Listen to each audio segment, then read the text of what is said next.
Miles and miles of yellow sand, treeless mountain ridges, and scorching hot sun over your head.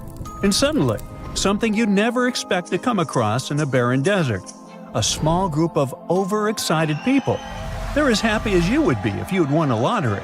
They've just found an ancient tomb, once flooded with its walls in bad shape. But the stuff they discovered inside proves that this is the burial site of one of Egypt's most mysterious pharaohs. Historians have been hunting for his tomb for years, but no one expected it to hide ancient treasures. Fast forward.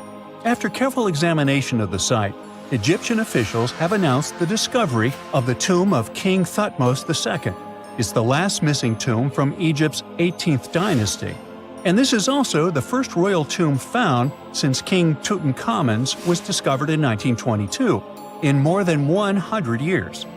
A team of Egyptian and British archaeologists found the tomb in the Theban Mountains area, west of Luxor, near the famous Valley of the Kings.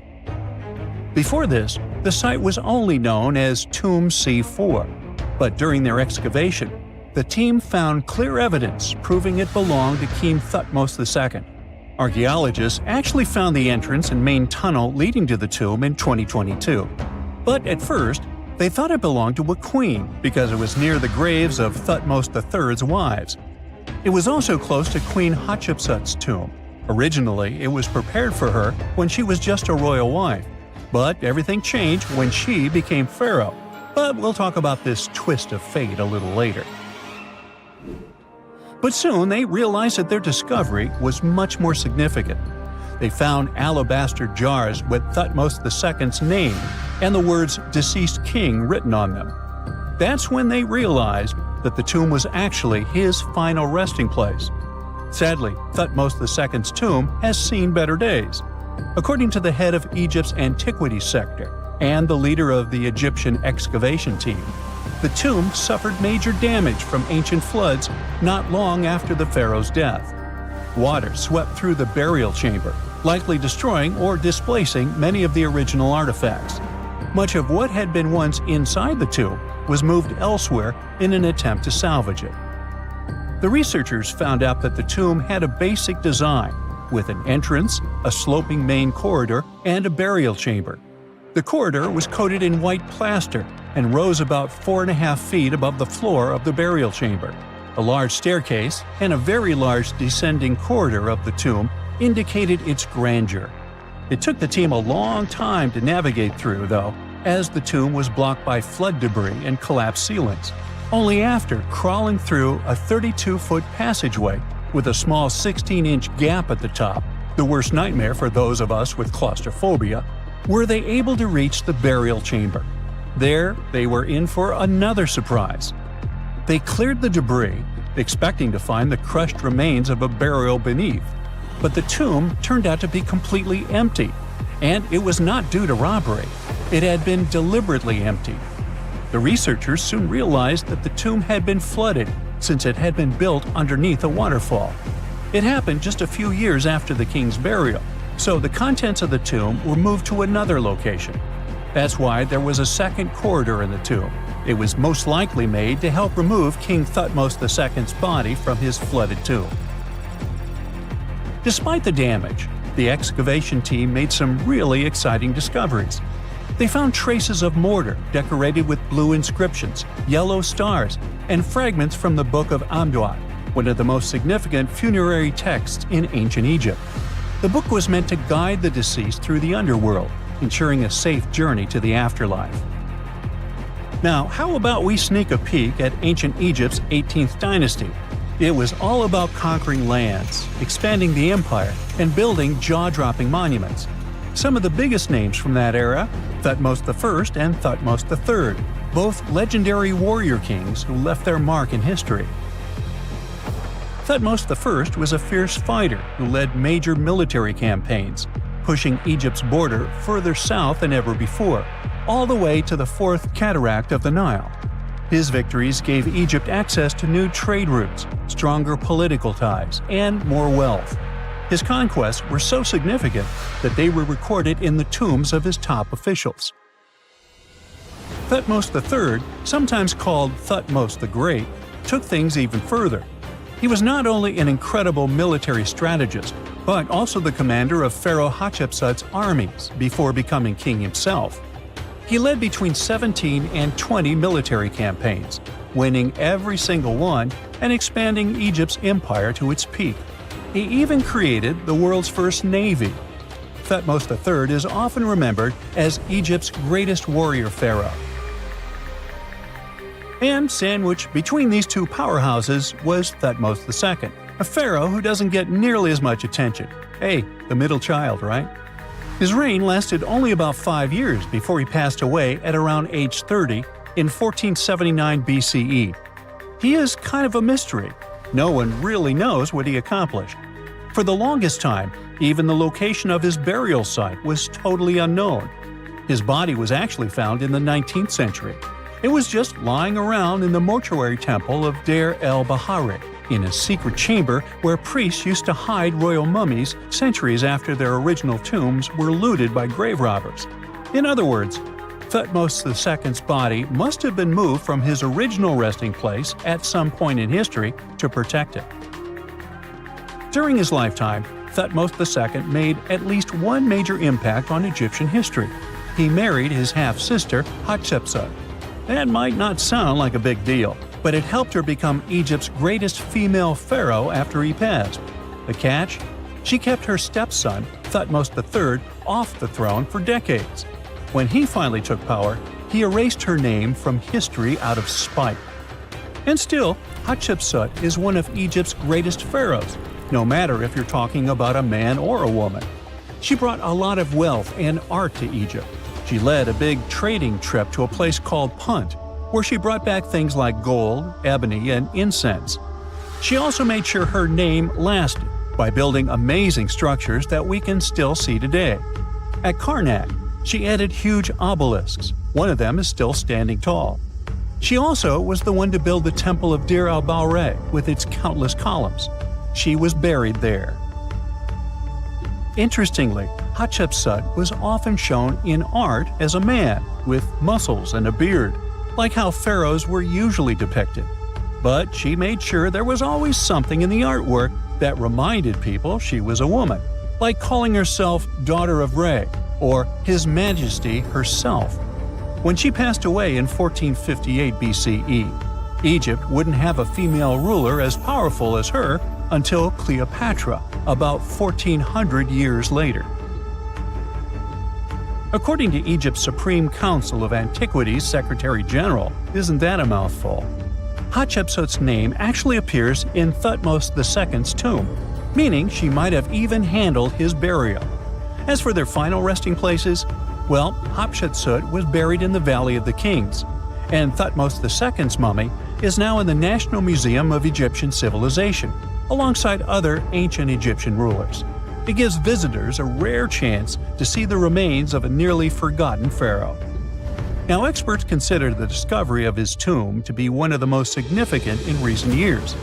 The artifacts found there add important details to our understanding of the history of the region and Thutmos II's rule.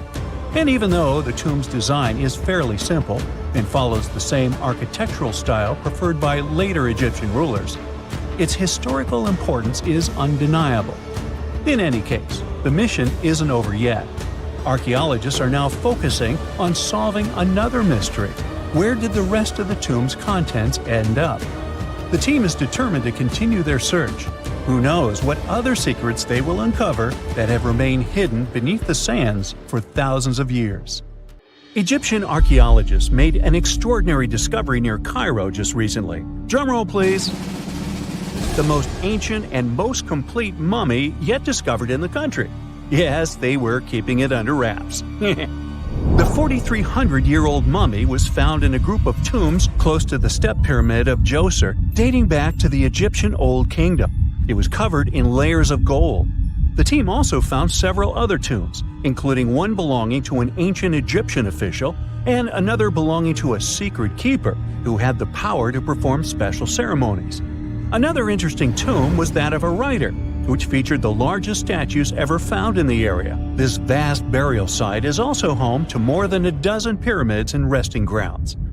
Probably one of the most famous mummies in the world is that of Hatshepsut. She ruled Egypt like a boss for around 20 years, building all sorts of impressive buildings and creating new trade routes. But when archaeologist Howard Carter found her tomb in the Valley of the Kings, her sarcophagus was empty. However, Carter did find 2 coffins in another tomb, one of which belonged to Hatshepsut's wet nurse and the other to an unknown woman. In 2006, a team of specialists decided to investigate whether that mysterious lady was the queen herself. They found a molar tooth in a wooden box with Hatshepsut's name on it, and when they compared it to a gap in the mummy's mouth, it was a perfect match. Ramses II was a pretty impressive ruler, but it was his mummy that eventually made history. Now, we don't hear too much about his daddy. Okay, I'll stop. Ramses is considered to be the most powerful pharaoh in all of Egypt, as he reigned for a whopping 6 decades. He also lived to be over 90 years old. Now that's pretty amazing, considering the time he lived in. Ramses II supposedly had over 100 offspring too. Talk about a big family. When he passed away, his body was originally buried in the Valley of the Kings, but some sneaky guys tried to rob his tomb of all his treasures. Officials back in the day weren't having any of that though, so they moved his body to a secret location to keep it safe. Fast forward to the 1800s, and Ramses II's mummy was discovered along with a bunch of other rulers and important officials. But it wasn't in the best condition, so archaeologists flew it to Paris to get it, pampered. Problem was, he couldn't just be transported into another country. The only solution available was to give Ramses II his own passport. His occupation was listed as king, and the document even featured his photo. Most mummies aren't necessarily known for having the most hydrated skin. But that of an ancient woman, also known as Lady Di, proves otherwise. No, not that Lady Di. This wealthy lady from ancient times was discovered in an ornate tomb in 1971, and she looked fabulous, if we can say so about a mummy. Thanks to the special conditions in her tomb, like the moisture in the environment and the lack of oxygen, her body was almost perfectly preserved. Her skin was soft, her hair was on point, and she was still flexible. The museum that now proudly displays her mummy also shows a ton of fancy items that were buried with her, like dinnerware and musical instruments. Archaeologists investigated the mummy further and discovered that she passed away from a heart attack at around 50 years old. Even though it hasn't been around for over 2,000 years, Lady Di is still making history. The mummy of Otzi the Iceman was discovered in the Alps in 1991. Austrian authorities initially thought he was a modern mountaineer because he was so well preserved.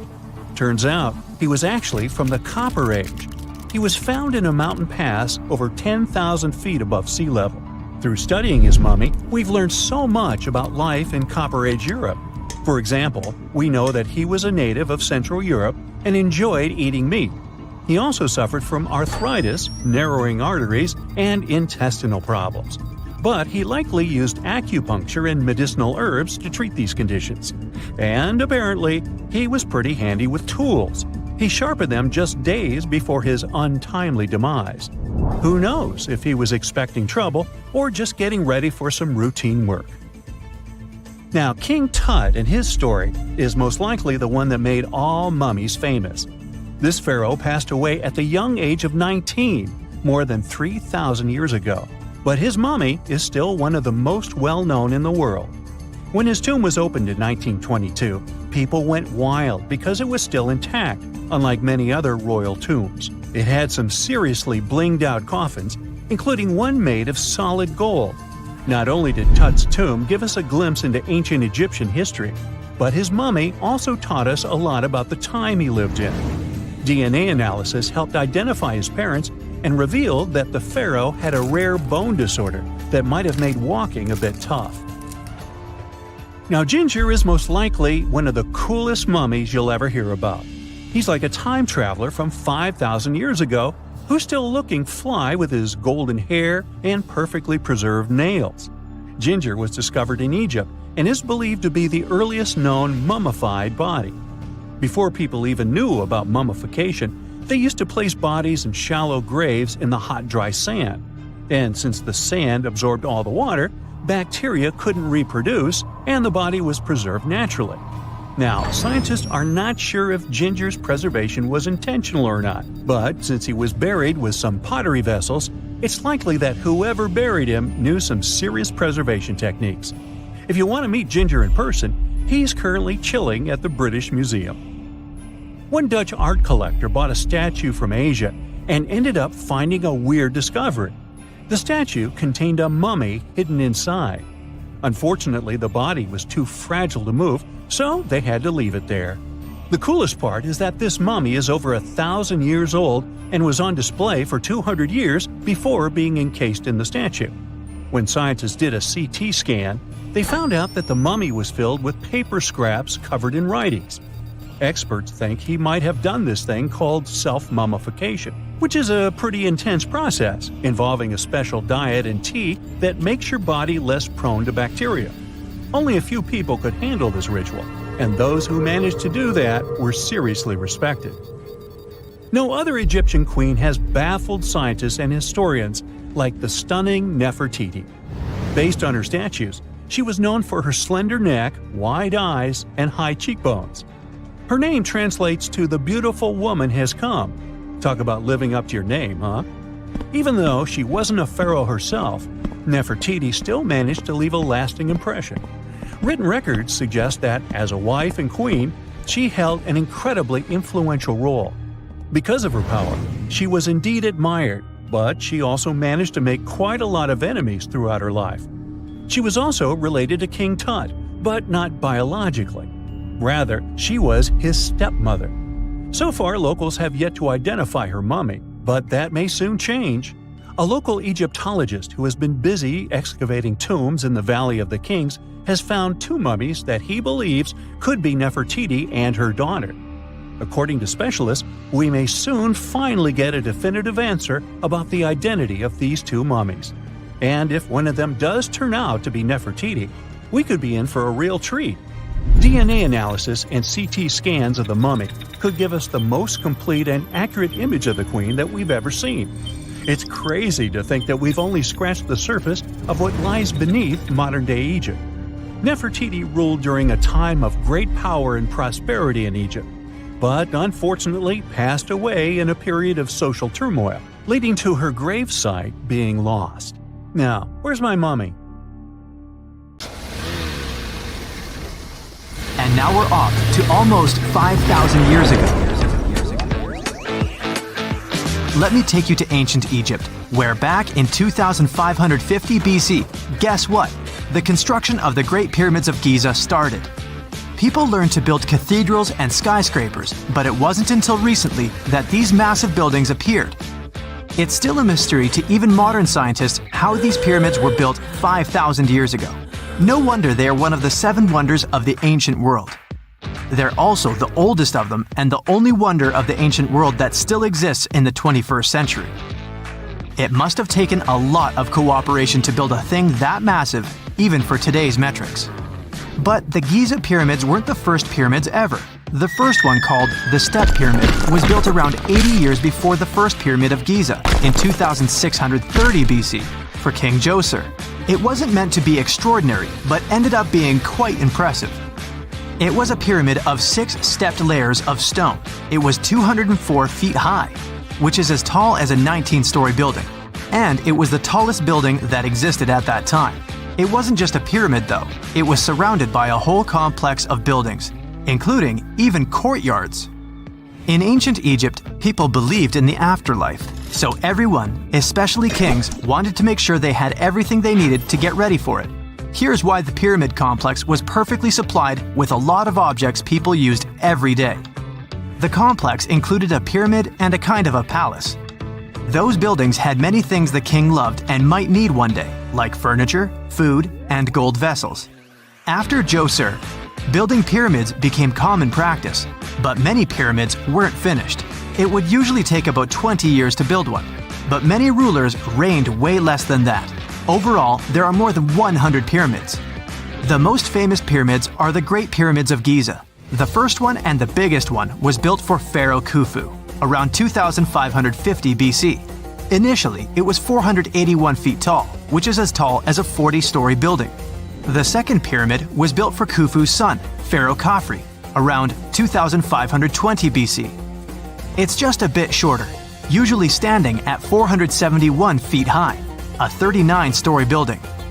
This is the pyramid with the famous statue of the Sphinx. Sphinxes have a lion's body and a human head. They were built to guard important areas. This one has the head of Pharaoh Khafre and is guarding his pyramid, facing the sunrise. The Sphinx is most well known and is one of the world's biggest and oldest statues.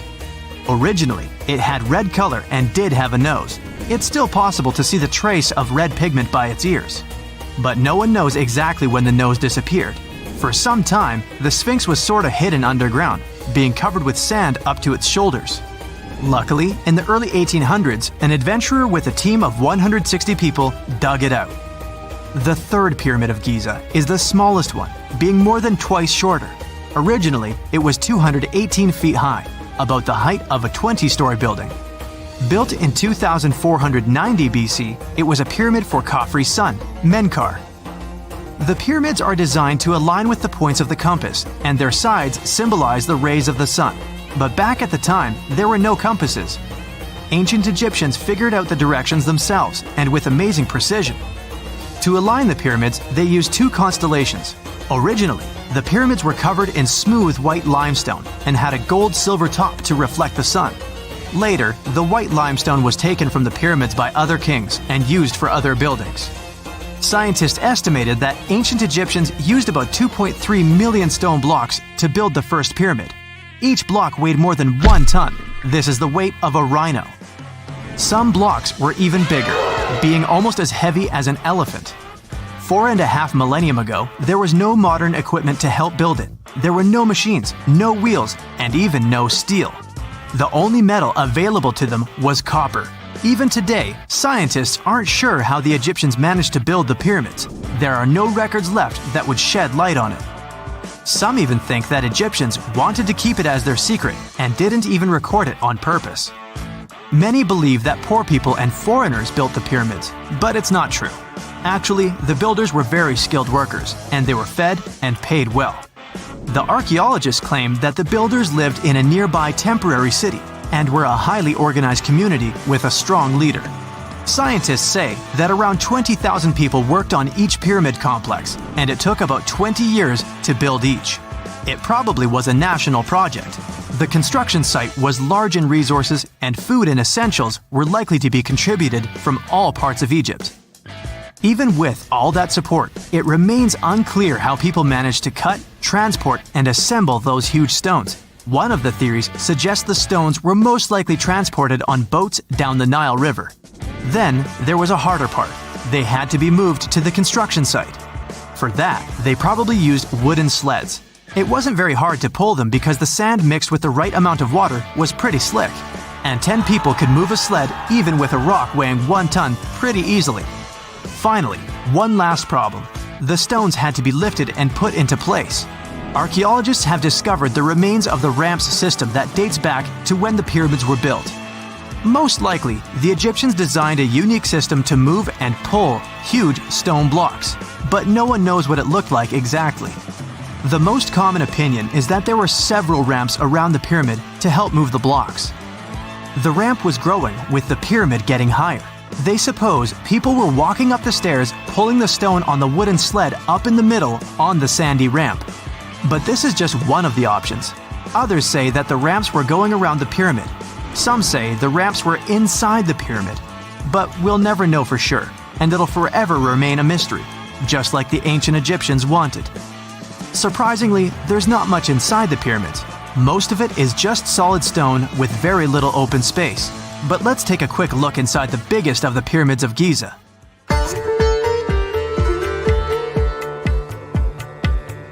From the entrance, there are 2 stairs, one going down and the other one going up. The descending one takes you to a chamber located underground. That's where the pharaohs are, but not in this pyramid because Khufu wanted to stay higher. The underground room is partly unfinished. The room with Khufu's sarcophagus is called the King's Chamber. It's upstairs and then through the tall and long Grand Gallery. Below the King's Chamber, there's a room called the Queen's Chamber. There are no queens though, and no one is sure why the room is called this.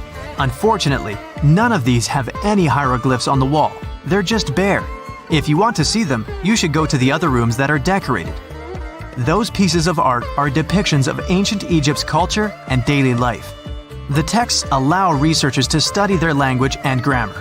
Sadly, the treasures that once were here in the pyramid are long stolen.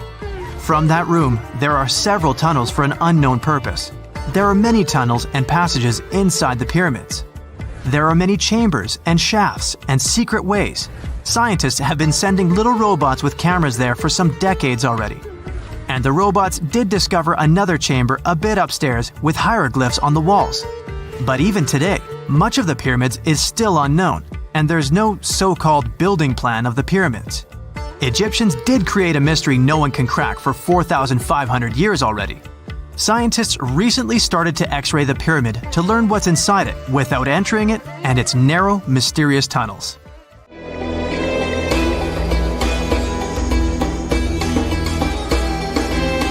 The Great Pyramid was created as the final resting place of ancient Egyptian monarch Khufu. According to legend, French leader Napoleon entered the Great Pyramid and came back out looking shaken and super pale. He never revealed what he saw inside, but whatever it was is said to have affected him for the rest of his life. When Napoleon entered the pyramid, he would have walked through a super tight and ascending passageway. He'd then go through another passageway known as the Great Chamber. This corridor would have been much taller than the previous one and would have cobbles too. He'd then reach the King's Chamber, the centerpiece of the Great Pyramid, which was lined with huge blocks of granite. But it wouldn't have looked as grand as we might imagine. There are no hieroglyphics decorating its walls, as Egyptians only began decorating the burial chambers of pyramids much later on. The pharaoh's tombs deep inside the pyramid would have also been filled with treasures, from chunks of gold to the world's most expensive jewelry. But this would have all been looted a long time ago. The only thing that probably would have been left in there would have been a huge sarcophagus, which would have once contained the king's mummy. He'd also have to walk past the Queen's Chamber. This room most likely didn't hold any queens though, as pyramids were usually only built for one person. There are mysterious tunnels leading from here. To this day, no one is really sure what they're there for. And that's not the only mysterious and creepy thing Napoleon may have encountered, as stories of pharaohs leaving ancient curses on pyramids go way back. Many pyramids had warnings written on the outside, telling of horrifying things that would happen to those who entered and disturbed the peace. We might not know what exactly Napoleon found in the Great Pyramid that scared him so much, but we know for sure what was found in Tutankhamun's tomb. Tutankhamun was an ancient Egyptian pharaoh who was only 8 or 9 years old when he took to the throne. He became a cultural phenomenon when his tomb was discovered almost completely intact in 1922. His pyramid sits in the Valley of Kings in Thebes, modern Luxor, which is in Egypt. Unlike the Great Pyramid, Tutankhamun's tomb was covered in beautiful wall decorations. The walls told the story of how he would travel to the afterlife through the underworld. Egyptians believed all people would have to take this journey, so they would fill their tombs with objects and paintings to help them get there. There'd also be spells painted on the walls. They believed this would help people pass over to the next realm. The journey would be pretty long, and for that reason, the ancient Egyptians would also fill the pyramids with food. Tutankhamun's pyramid was filled with 8 fruit baskets. They even found something called gingerbread fruit in there. The rooms were jam-packed with furniture, statues, clothes, and staffs, amongst a whole bunch of other things. You'd likely find a lot of clothes and expensive jewelry in the pyramids as well. The ancient Egyptians wanted their ancestors to travel in style to the afterlife. They put Tutankhamun in his final resting place with over 50 pieces of clothing, all of the highest quality. There were tunics, scarves, gloves, and headdresses, and a ton of jewelry. Bracelets, pendants, necklaces, rings, and scarabs for protection were all found inside. Each of them was made of gold or precious stones. There were also fans made of ostrich feathers to keep the old pharaoh cool in the hot Egyptian sun. But the temperature inside the pyramids never actually went above 68 degrees Fahrenheit. The ancient Egyptians developed a super cool air conditioning system that we don't fully understand even today. Tutankhamun's pyramid also contained 130 walking sticks made from ebony, ivory, silver, and gold to help him on his journey. There were 3 chariots hidden away in case he got tired of all the walking. They also put 11 boat paddles inside, but there was no sign of any boat. The pyramids would be littered with the pharaoh's favorite scents and perfumes. During the excavation of Tutankhamun's pyramid, it quickly became clear that it had been robbed during ancient times. There was damage to doors and traces of oils left in empty jars. It looks like someone raided the pyramid for gold and the scents, perfumes, and oils that had been left for King Tut.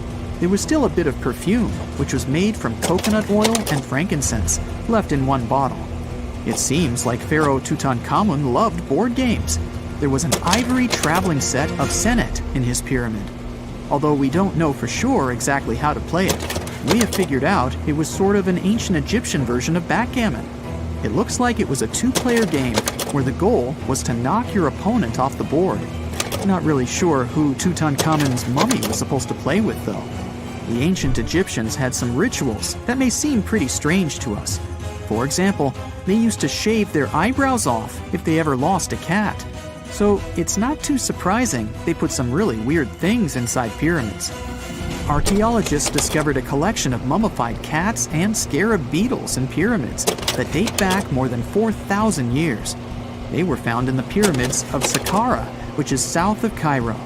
They also found a bunch of makeup kits and mirrors inside. Makeup was worn proudly by both men and women in ancient Egyptian times. Eyeliner was the most popular cosmetic. The Rosetta Stone was one of the best discoveries ever made in pyramids. It was found by our man Napoleon Bonaparte and his team. It's a black granite rock that dates back to 196 BCE. It's transcribed in Greek, Demotic, and hieroglyphic. When it was translated in 1822, we got the key to understanding ancient Egyptian hieroglyphics for the very first time. The discovery of Queen Hatshepsut's mummy in 1903 changed our understanding of the Egyptians forever. After she had passed away, her successor, Thutmos II, removed most of the evidence of her reign, so we basically knew nothing about Egypt's first great female leader. She's now gone on to become one of the few and most famous female pharaohs of Egypt. Pharaoh Khufu even had a fully fledged boat in his pyramid. Archaeologists uncovered more than 1,200 pieces of a giant boat near the Great Pyramid at Giza. They reassembled the boat, and it's a whopping 144 feet long. It's most likely a solar boat, which was designed to carry the resurrected king with the deity Ra. Fun fact, the Pyramid of Giza is the last remaining of the 7 wonders of the ancient world. The other 6 are the Hanging Gardens, the Colossus, the Temple of Artemis, the Mausoleum, the Lighthouse, and the Statue of Zeus. This pyramid was also the world's tallest man-made structure for 3,800 years, and it's the biggest pyramid in Egypt. It took a staggering 2.3 million blocks of limestone, and some weighed as much as 80 tons. It took an incredible 100,000 laborers and a whopping 23 years to build. Its original height was a mega 480 feet. In 2017, archaeologists discovered something weird about Egypt's Great Pyramid. There's a hidden void that's at least 100 feet long, and no one really knows why it's there or what's actually inside it. The weird void is the first inner structure discovered within the 4,500-year-old pyramid since the 1800s. Scientists used cosmic rays to detect the massive hole, but are still no closer today to finding out what's inside. The ancient Egyptians took a lot of care building the pyramids, and everything was strategically placed and structurally sound, so it's super unlikely that this hole is due to blocks falling over time. Loads of pyramids also contain small model figurines called ushabti. These represented attendants. They believed they would come to life to serve the pharaohs in the afterlife. But it's amazing that all this stuff actually fit inside. There isn't actually a huge amount of space inside the structures, It's mostly just rock. Whenever you hear about ancient ruins, you almost never picture them being suspended somewhere, or just randomly hanging on the branch of a tree, right? In fact, for most of the ancient artifacts we have exposed in museums all over the world, archaeologists did quite an impressive amount of digging. You see, buildings have this funny way of fading away over time if not properly taken care of. Sometimes we need to reuse some building materials, so an older construction may be sacrificed in the process. Other times, houses are abandoned, and once they are exposed to the elements on the surface, like rain or sunlight, they don't really stand a chance. Some just simply crumble away due to good old erosion. So the only way a piece of architecture can survive the test of time is if it's somehow gotten buried deep down. Now, how did they end up buried in the first place? Well, it's quite the comedy of errors. Ancient cities had a habit of gradually raising their ground level like a kid adding toppings to their ice cream sundae. You see, these settlements were always busy collecting food and building materials to keep up with their ever-growing population. But hey, who has time to deal with waste and rubbish? It wasn't exactly high on their to-do list back in the day. So when it came to building new houses, ancient civilizations found it much easier to save their sweat and tears by piling up the rubble and constructing right on top. But that's not all. Rivers would also occasionally flood and deposit a layer of sediment on the city floors, further encapsulating those ancient constructions. And in those dry regions like the desert, where the wind likes to show off its sand and dust dance moves, you can bet it was a constant struggle to keep the establishments clean. One hilarious example is the Sphinx, which had its head buried in sand until a group of archaeologists unearthed it in 1817. Some ancient towns eventually got covered up because they were completely abandoned. With less human activity to control their expansion, plant seeds couldn't resist the opportunity and sprouted all over the place. They gobbled up carbon dioxide from the air and grew, adding more and more bulk to the ground. Those cheeky roots even decided to stabilize the soil made from decaying plant matter, creating layers upon layers of earthy goodness. It's like the ultimate DIY project Mother Nature embarked on, with plants as her loyal helpers. The act of digging into the secrets of ancient civilizations is not just about unearthing a lost world. It's also an epic quest to reveal the hidden treasures beneath layers of history. But how do archaeologists know where to dig in the first place? If everything is covered in layers upon layers of sediments, debris, and plant roots, they must have some sort of system they rely on before embarking on a new project, right? For starters, they're not always the ones suggesting an archaeological dig in a certain location. Let me explain. Let's say you're a contractor and you want to build a new fancy apartment complex in your city. Some local legislations have certain requirements before your project can start, though.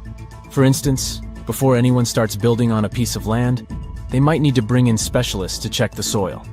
These clever folks can be archaeologists, geologists, or paleontologists, and they need to keep an eye on things during development.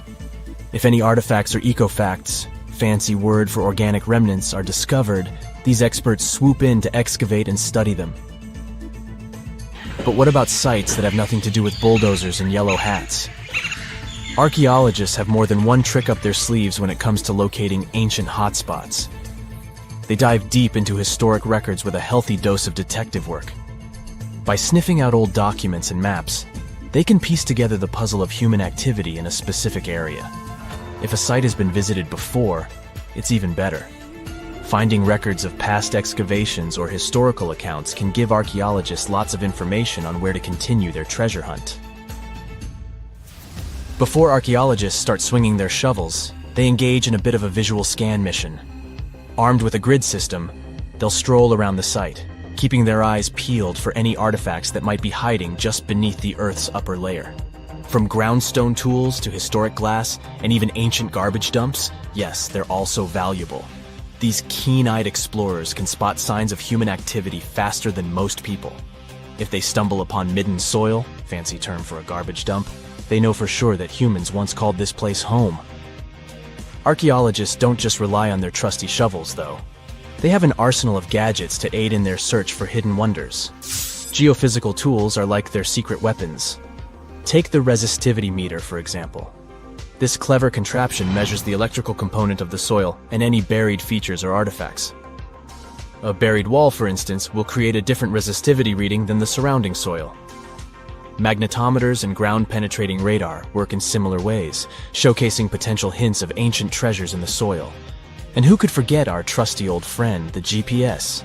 It helps archaeologists map out precise locations, like a high-tech treasure map, leading them straight to their pot of gold. Care to virtually visit some of the most important archaeological sites in the world? Well, follow me. In the United Kingdom, for instance, you'll find this interesting place called Stonehenge. It's one of many henges scattered around, but this one really takes the cake. Picture this: massive ancient stones standing tall and proud, arranged in a funky outer ring and an inner horseshoe, with some smaller stones thrown in for good measure. And guess what? These amazing stones have been around for over 5,000 years. Talk about a serious case of rock-solid longevity. Now, here's where it gets interesting. According to local folklore, the legendary wizard Merlin whipped out his magic wand and poof! He teleported these massive stones all the way from Ireland. Apparently, some giants had assembled them there, but Merlin decided they would look much better at their new location. Others think it's just the ruined remains of an old Roman spiritual edifice. These amazing structures were built by our Bronze Age ancestors. With their simple tools and limited tech, they managed to create this monumental masterpiece. Impressive, right? Unfortunately, there's still so much we don't know about this area. Stonehenge's initial purpose remains a mystery to this day. Sure, there are lots of theories, but scientists have yet to agree on the subject. However, we do know that it's perfectly aligned to catch the sunrise during the summer and winter solstices. The ancient city of Pompeii is an equally amazing archaeological site. Picture this: Mount Vesuvius, a notorious troublemaker, decided to throw a volcanic tantrum and completely covered this ancient Roman city. It turned it into a time capsule, located outside present-day Naples in Italy. Fast forward to the year 1748, when a bunch of adventurous explorers stumbled upon Pompeii. Lo and behold, they discovered a treasure trove of well-preserved goodies: streets, houses, food. Probably a bit stale by then. Blingy jewelry, fancy sculptures, colorful frescoes, everyday household items, and even animal and human remains. It was like an epic archaeological party. From the looks of it, Pompeii had it all. Fancy houses and villas, a massive 20,000-seat arena, cute little artisan shops, hangouts like taverns. And let's not forget the saucy spots like those luxurious bathhouses for some intense pampering. There's also the Sanctuary of Apollo, where people used to gather for their daily dose of worship.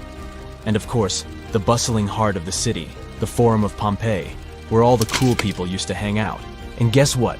Pompeii is so cool that it made it to UNESCO's World Heritage List back in 1997. That's like the ultimate Hall of Fame for historical awesomeness. It also includes many other famous buildings and sites, like the Taj Mahal in India and the Acropolis of Athens in Greece.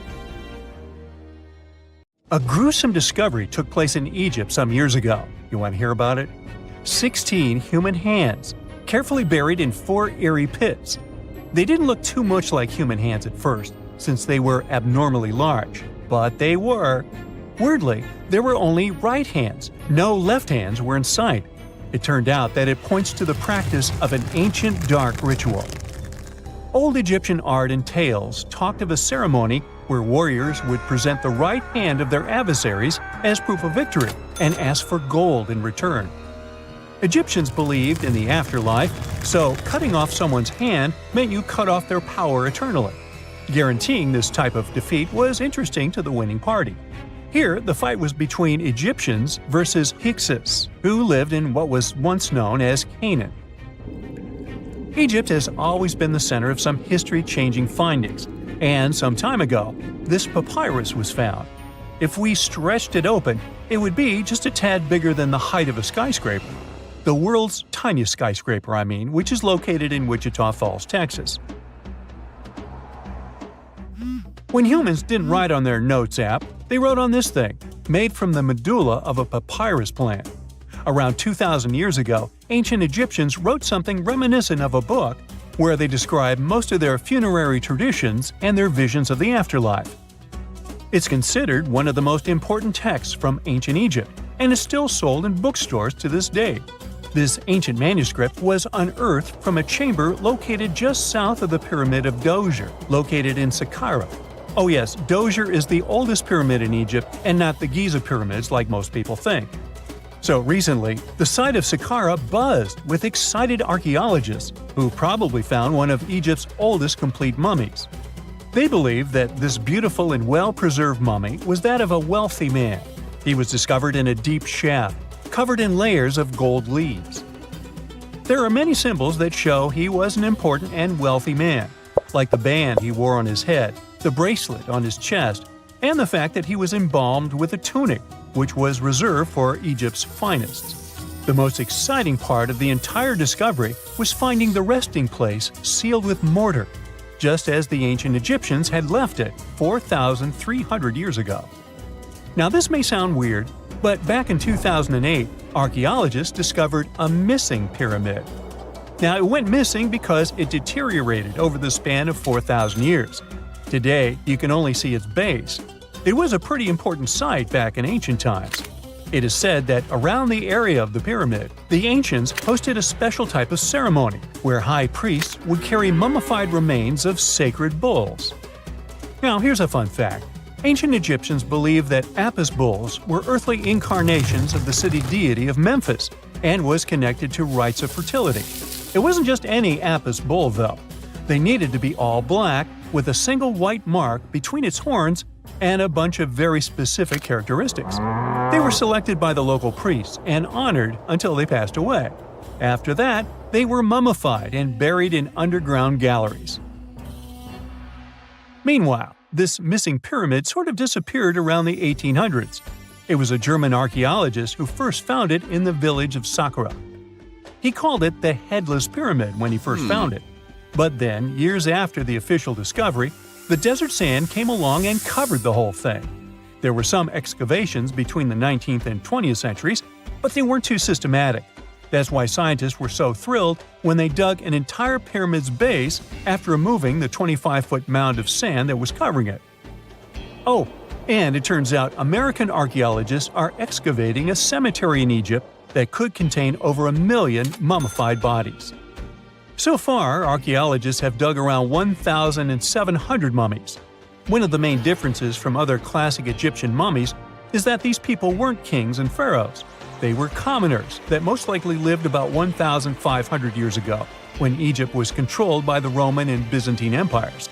The name of the cemetery is cool, though, the Way of the Water Buffalo, just in case you want to check it out on your next trip. Other than bulls and buffaloes, ancient Egyptians also liked baboons. Are you seeing a pattern here? In the beginning of the 20th century, archaeologists discovered a site filled with mummified baboons in a place called, guess what? The Valley of Monkeys. An animal wouldn't have been mummified if it wasn't considered important. Certain animals were more important than others, since they were linked to specific deities. Jackals were connected to Anubis, the ancient god of the afterlife, and cats were likened to the female deity Bastet. Baboons were a pretty big deal, since they were believed to be connected to Thoth, the deity of wisdom and advisor to Ra, one of Egypt's supreme deities. The archaeologists who studied these animals weren't too happy. They think these baboons were kept inside and were deprived of sunlight for most of their lives. They had extreme vitamin D deficiencies and they were poorly fed. Maybe Thoth got angry with these baboon keepers. Just a guess. Since there's never a boring day for archaeologists in Egypt, they also found human mummies with golden tongues. Since Egyptians were all about the afterlife, they believed that golden tongues might help a person speak once they pass to the other side. I mean, it's a long shot, but hey, why not? Some of these mummies were placed in wooden coffins with goods, such as necklaces, pottery, golden artifacts in the shape of lotus flowers and scarab beetles, and iPhones. Just kidding. A new temple was also unearthed recently in Egypt. Scientists believe it was dedicated to honor Zeus Cassios. That deity would be a cross between Zeus, the almighty Greek deity of the sky, and Mount Cassios. While digging around the Sinai Peninsula in Egypt, archaeologists spotted 2 pink granite columns poking out of the ground, and bingo. They believe these columns represented the temple's front gate and collapsed during an earthquake many years ago. And speaking of deities, there weren't only super serious deities. Recently, scientists unearthed a golden ring in a city south of Cairo. No, Frodo, it's not magical. It was a normal gold ring, but it had the depiction of the deity of fun, officially named Bes. This deity is often described in sacred texts as a happy, chubby dwarf. Today, many tattoos we get are sorta deprived of any sense and are made of aesthetic purposes only. In ancient Egypt, though, women would get tattoos as a token of protection for childbirth. That's what scientists think, at least. Around the Nile region, scientists found some mummies that had well-preserved tattoos, which is a rarity since the skin deteriorates so easily. 2 of these women tattooed their lower backs, and the drawings were simple. They were mostly pictures, including that same chubby dwarf we just talked about, Bes. He also had a side hustle as the protector of women during childbirth. Now, would you believe me if I told you ancient Egyptians invented robots? No? Well, that's because that's not entirely true. Sure, they were astronomers, mathematicians, and engineers, and somehow they also squeezed an eccentric invention into that package: an automated deity some scientists called Hathor. This wooden statue had been in the Metropolitan Museum of Art for years before someone noticed its secret. With the help of an X-ray machine, specialists discovered a mechanical operating system inside it. The pulley-like axis goes from the statue's shoulder to her left leg. When the system rotates, the statue raises and lowers her hand. Hey, pick me! Pick me! I got my hand up! When you hear the word mummy, you might get a chill down your spine. That's because most of us associate this word with those creepy characters we've seen in some scary movies. But in reality, mummies have helped us understand a lot about ancient civilizations, their rulers, and about how people used to deal with losing their loved ones. The people most famous worldwide for their mummies are the ancient Egyptians. They believed that some sort of existence after passing away was possible, if certain conditions were met. That's why they insisted on preserving the human body through the process of mummification and placing the mummy in a furnished tomb, kind of like giving it a fully functioning apartment of its own. Why did they believe in this? Well, because they were deeply connected to their natural environment for the most part. They saw the natural cycles around them, like how the sun rose every day, followed by the moon, or how new life was always sprouting from plants, even after they had wilted away. They also believed that the powerful spirit Osiris, who represented the cycle of passing away and resurrection, played a role in this process. To prepare for the afterlife, the ancient Egyptians followed certain rituals, like mummification, which involved using materials like honey, resins, and incense to preserve the body. There's no other mummy more popular than that of King Tut. He was a young pharaoh who ruled over 3,000 years ago in Egypt. The problem with discovering ancient royal tombs is that most of such burial sites were previously robbed. People knew ancient rulers had been left with many valuable belongings, so those locations became vulnerable to thieves. When King Tut's tomb was opened in 1922, people were excited because it had not been robbed, like many other previously discovered royal tombs. That's how well hidden it was. Inside, his mummy was encapsulated in a total of 3 coffins, including one made of gold.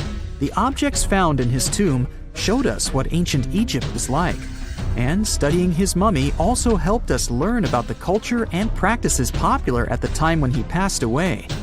We also learned about his family by looking at his DNA. Scientists were able to discover that he had had a disease called malaria and a problem with his foot that might have made it hard for him to walk. Ramses II was another pharaoh in Egypt who ruled for 68 years, which was quite a lot back in the day. He was known for his expansion campaigns and building projects. Many objects from his time as a ruler still exist today, including a large statue of him. Ramses II was about 6 feet tall and lived to be about 90 years old. After looking at his mummy, scientists concluded that he may have had a medical condition that affected his spine. Now, remember those thieves I mentioned before? They are probably the reason why Ramses II ended up in a plain coffin in a secret collection of royal mummies at Deir al-Bahari, which was rediscovered in 1881. Thankfully, archaeologists were able to identify him because his journeys had been recorded on his wrappings. The process was really tedious too. In fact, in ancient Egypt, the mummification process could take a staggering 70 days to complete. A special person would say a very specific speech while delicately handling the body and drying it out using a type of salt called natron. They also used linen and resin to make the body look more lifelike and to wrap it in cloth. The tomb was equally as important for ancient Egyptians. The walls of King Tut's tomb, for example, were adorned with intricate artwork that depicted his journey to the afterlife, from his burial procession to his passage through the underworld. The ancient Egyptians believed that everyone made this journey after passing away, and they filled their tombs with items and paintings to help the person in their spiritual travels. Additionally, the walls of the tomb were decorated with spells from a special book, which contained a collection of poems that the Egyptians believed would help people reach the afterlife. And speaking of how important this journey was, people also placed food in these ancient tombs. In King Tut's tomb, archaeologists discovered 36 jars of vintage beverages and 8 baskets of fruit, which were believed to be left there to help him in his journey to the afterlife. The Egyptians believed that traveling to the afterlife took a really long time, so they left a lot of supplies, such as food and water, to sustain their loved ones. Pharaohs also generally had numerous luxurious garments and beautiful jewelry in their tombs to ensure that they would have a fashionable journey. These items included various types of linen clothing, such as tunics, scarves, gloves, and headdresses, as well as a lot of gold jewelry with precious stones, like bracelets, buckles, pendants, necklaces, rings, and even precious depictions of insects for protection. Some were also deposited with fans made from ivory and ostrich feathers to keep them cool in the afterlife. Some ancient rulers were even placed in their forever apartments along with boats. For example, Pharaoh Khufu built the Great Pyramid at Giza as his tomb, and a large ship was found inside. King Tut, however, was buried with multiple boat paddles, but no actual boat. Instead, he had 3 chariots and numerous walking sticks made of precious materials, perhaps indicating he'd rather travel to the beyond by land, not by water. Amongst the most interesting objects found near ancient mummies are bottles of oils and perfumes. If rulers were supposed to be fashionable, why not smell nice too, right? Also, some of them had some ancient kinds of board games, most of them made out of precious materials like gold or ivory. One of those games was called Senet. It was very popular amongst the ancient Egyptians and very similar to modern-day chess. The ancient Egyptians may have the most famous mummies out there, but they weren't the first to invent the procedure. In fact, it all started in South America with an ancient civilization named the Chinchorro. As far as we know today, these people were the first to mummify their loved ones that had passed away. They did it somewhere around 2,000 years before the Egyptians started their own rituals. Sure, we can tell a lot about ancient rulers by studying these mummies, but until recently, we had no idea what they really looked like during their lifetime. Not so long ago, though, some very special mummy paintings were found by archaeologists studying ancient Egyptian objects. These mummy portraits are highly detailed paintings of individuals that were made while they were still alive. Such paintings were often painted on wood, as opposed to the classical portraits we all know about, which are painted on canvas.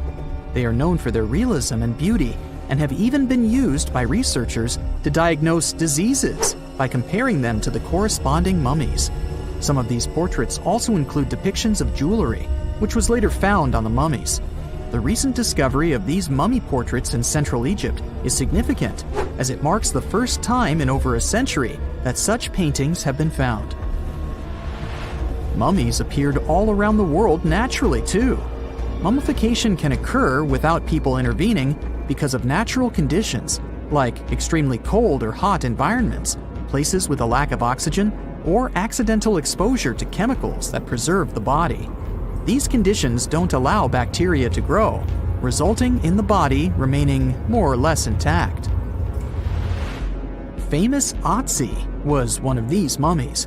We know today he was a man who lived around 5,000 years ago in Europe. But upon his discovery in the Alps in 1991, Austrian authorities initially believed that he was a modern mountaineer because of how well preserved the body was. However, after the Iceman was removed from the glacier, it was determined that he was actually from the Copper Age. Imagine working 7 days a week on a large-scale construction site. You, along with thousands of others, carry millions of stone blocks and put them on top of each other according to a complex system. You work without modern construction equipment. You have no air conditioning or constant access to water. It's so hot outside that you can fry eggs on the road. You've been building the pyramid for decades, and now, when it's finally done, you enjoy the result of the colossal work of thousands of people. You're looking at a giant cultural monument of global value that will freeze in time and amaze people for tens of thousands of years. A few thousand years have passed. People in the 21st century see the pyramids and are like, wow, I can't believe humans have built this. Yeah, the people who built the pyramids wouldn't have appreciated such a theory. But actually, there are reasons to believe that people built it using some fantastic technology. From the outside, it seems the Great Pyramids are just big triangles of stone. People just put some heavy blocks on top of each other, and that's it. In fact, the design seems too perfect to be true. The pyramid consists of more than 2 million blocks. They lay so close to each other and are so even that you couldn't squeeze even a thin sheet of paper between them. Scientists still can't figure out the exact technology for building the Egyptian pyramids. One of the biggest and most famous is the Great Pyramid of Giza. This huge construction, well known all over the world, has one big secret.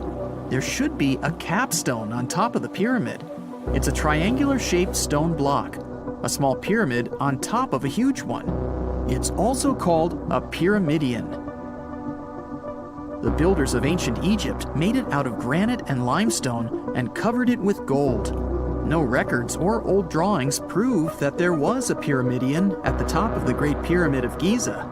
But there's another ancient Egyptian structure with such a triangle, the Red Pyramid. It was built before the Great One, and its capstone has survived to this day. Archaeologists have found and reconstructed it. But where could the capstone of the Great Pyramid be? It's a mystery that still has no answer. Some are sure that some thieves have stolen it from the top. Maybe they just climbed up and pushed the pyramidion down. It makes perfect sense. The capstone was probably the most valuable element of the pyramid. Many scientists and archaeologists still don't know its exact purpose.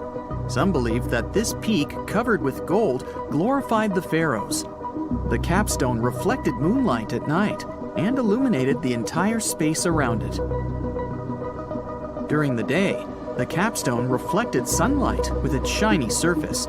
You could have noticed it from afar. The top of the pyramid was a kind of guiding star for lost travelers. All other stone blocks of the pyramid consist of limestone. People polished them to make them look shiny. In the past, they were even glowing and reflected light. You could see glowing pyramids from space, although they looked like tiny lights. Over thousands of years, winds, sandstorms, and rains have changed the pyramid's appearance. If people had taken care of them all this time, they would have looked like something out of science fiction movies, or the pyramids from Las Vegas. But unfortunately, we will never see their original appearance. Some archaeologists and scientists believe that the capstone could absorb the sun's energy and distribute it evenly throughout the pyramid. No one knows precisely why the Egyptians needed this technology. There's a theory the pyramids are ancient energy systems. The pharaohs applied this energy to use some unique technologies that were more advanced than all the achievements of the 21st century. And the triangular shape of the pyramids was ideal for boosting this electromagnetic energy. In theory, solar radiation, or electromagnetic forces, accumulated at the top of the pyramid, filled the inner rooms, and then went down the walls to the base. Any surface distortion could prevent the flow from spreading, so they had to create a perfectly smooth surface. That's why they installed the blocks so that nobody could squeeze a needle or razor blade between them. Many people believe in this theory because they built the pyramids from limestone. This material can hold energy inside itself. In the inner part, they created granite deposits to cause air ionization, that is, to create an electric charge. They also dug channels under the pyramid for water to transmit electricity. And at the top, they put a gold capstone, the best conductor of electricity. So, this is how you get a great power generator. Different cultures used similar technologies to create electricity all over the world. But these are all theories. If it had been working, humanity would have used these technologies today.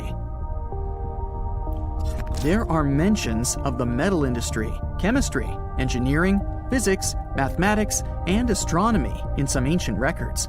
Most scientists don't believe in all these things. We know the detailed stages of the technology's development in different cultures.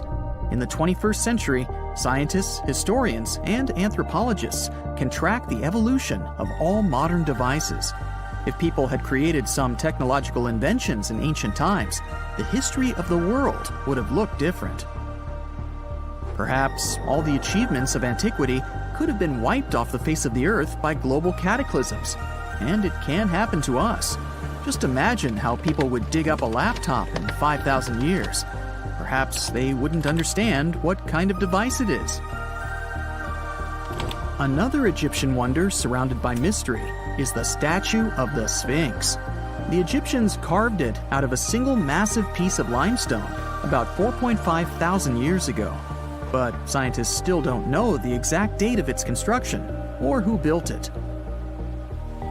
People painted the Sphinx in different colors, so it looked much brighter and more vivid in the distant past. It was shining just like the Great Pyramids. Anyway, time hasn't only changed its appearance, but its name too.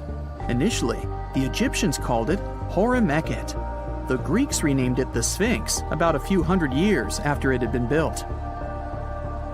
The Sphinx emphasized the greatness of the rulers of Egypt. It also performed a symbolic function of a watchdog guarding the tomb of the pharaoh and the paths leading to it. This version sounds realistic, since archaeologists have discovered many secret entrances at the foot of the Sphinx. Perhaps these rooms and intricate tunnels lead to underground halls with treasures. And treasures don't always mean gold and jewelry. According to legends and theories, the Sphinx guards the Hall of Records, the storage of all humankind's knowledge.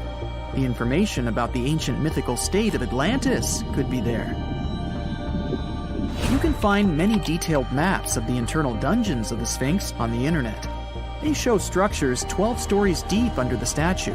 It looks like a small city filled with gold, scrolls of knowledge, and various ancient artifacts. But don't believe all these maps. These are just theories. Several thousand years have passed, but people have very little information about it. Archaeologists know that there are still many strange and exciting things about the Sphinx that are still undiscovered. Some locals are afraid to research because they believe they can awaken something terrible from the underground depths. Therefore, it's mostly scientists from other countries who conduct the excavations. In 1998, scientists discovered strange tunnels leading to empty rooms under the Sphinx. They realized that some people tried to get there through tunnels in the past, and maybe those people took all the treasures that were there. One of the legends says that some powerful artifact lays beneath the Sphinx. Its technology can change the whole world, but the locals are hiding it because it can damage the planet. Some believe that you can find evidence of unknown technologies painted on the granite walls in the pharaoh's tombs. But most likely, these paintings and signs tell us the myths and legends of ancient Egypt. But what if Egyptian symbols and drawings are detailed instructions for using ancient technologies?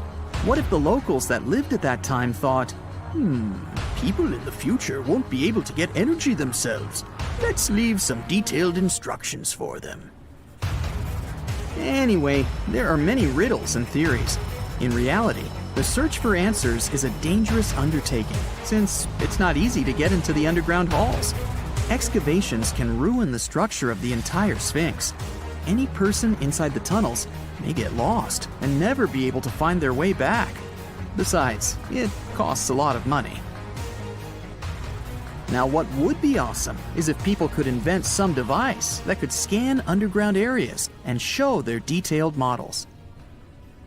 There are countless doors all over the world that haven't been opened for decades, and even centuries. The question is why? It seems that nowadays you can open any door you want. The truth is that some doors were sealed for a grave reason. And so far, nobody has found out what treasures and mysteries they hide. Here are 4 doors that keep their secrets all too well. The Taj Mahal. First up, we've got the Taj Mahal in India, one of the most romantic places in the world.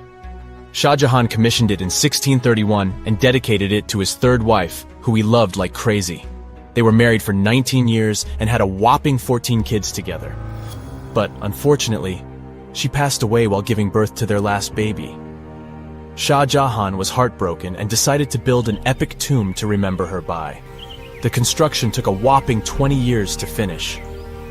The building has quite an interesting layout. The design is super unusual with these 4 massive 130-foot tall minarets that stand on the corners of a huge platform.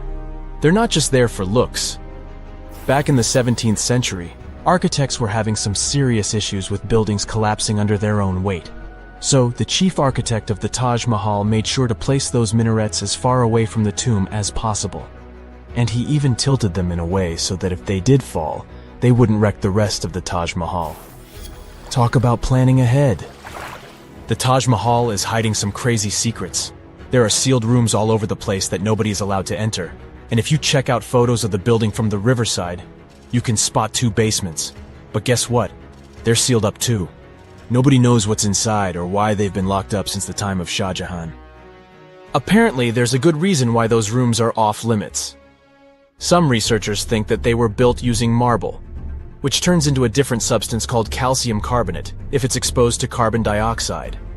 And when that happens, little bits of marble start chipping off like crazy. To make matters worse, there's no air flowing into these rooms. That means that if too much CO2 builds up in the basement, the 4 minarets could collapse.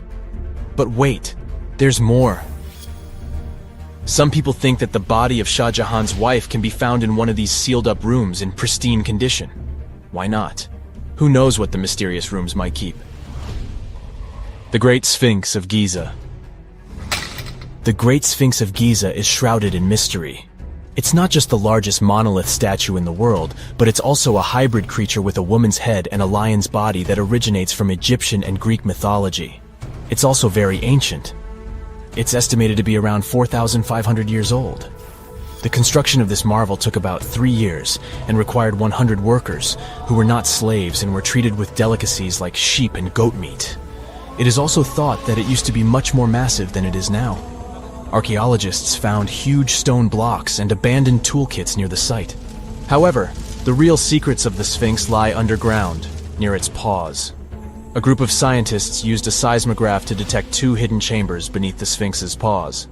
Some people think that these rooms might be the legendary Hall of Records, which holds ancient scrolls revealing the secrets of the universe.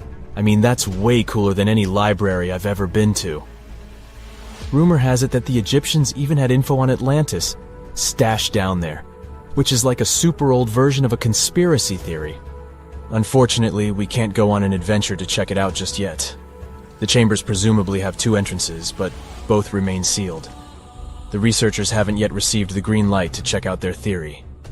Let's hope they won't keep us in suspense forever. Sri Padmanabhaswamy Temple. This temple is located in the beautiful state of Kerala in India. This temple is famous for more than just its breathtaking beauty.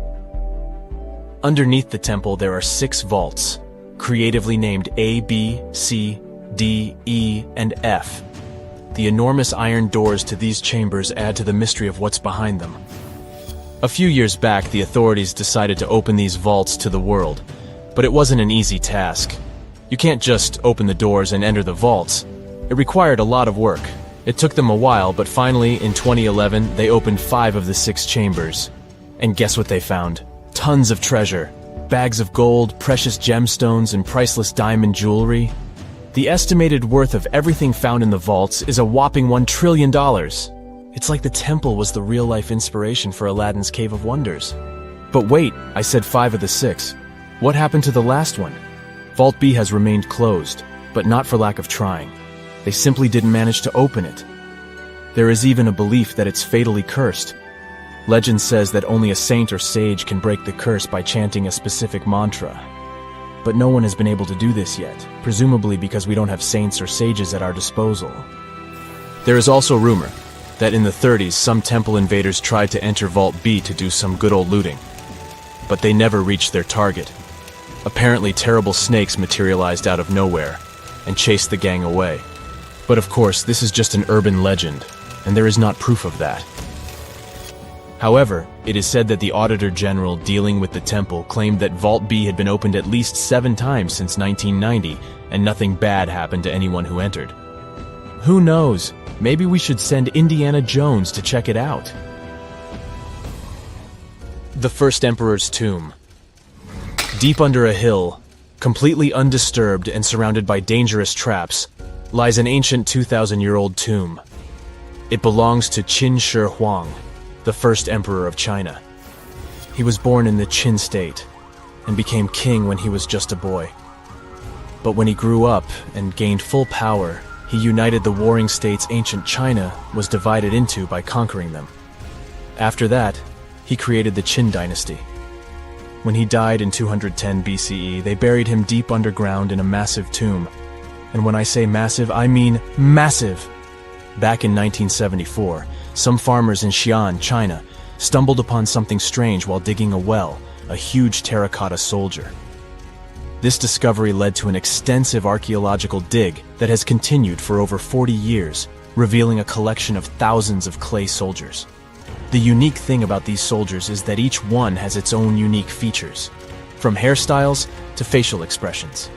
It's believed that there could be up to 8,000 of these soldiers, but only 2,000 have been found so far.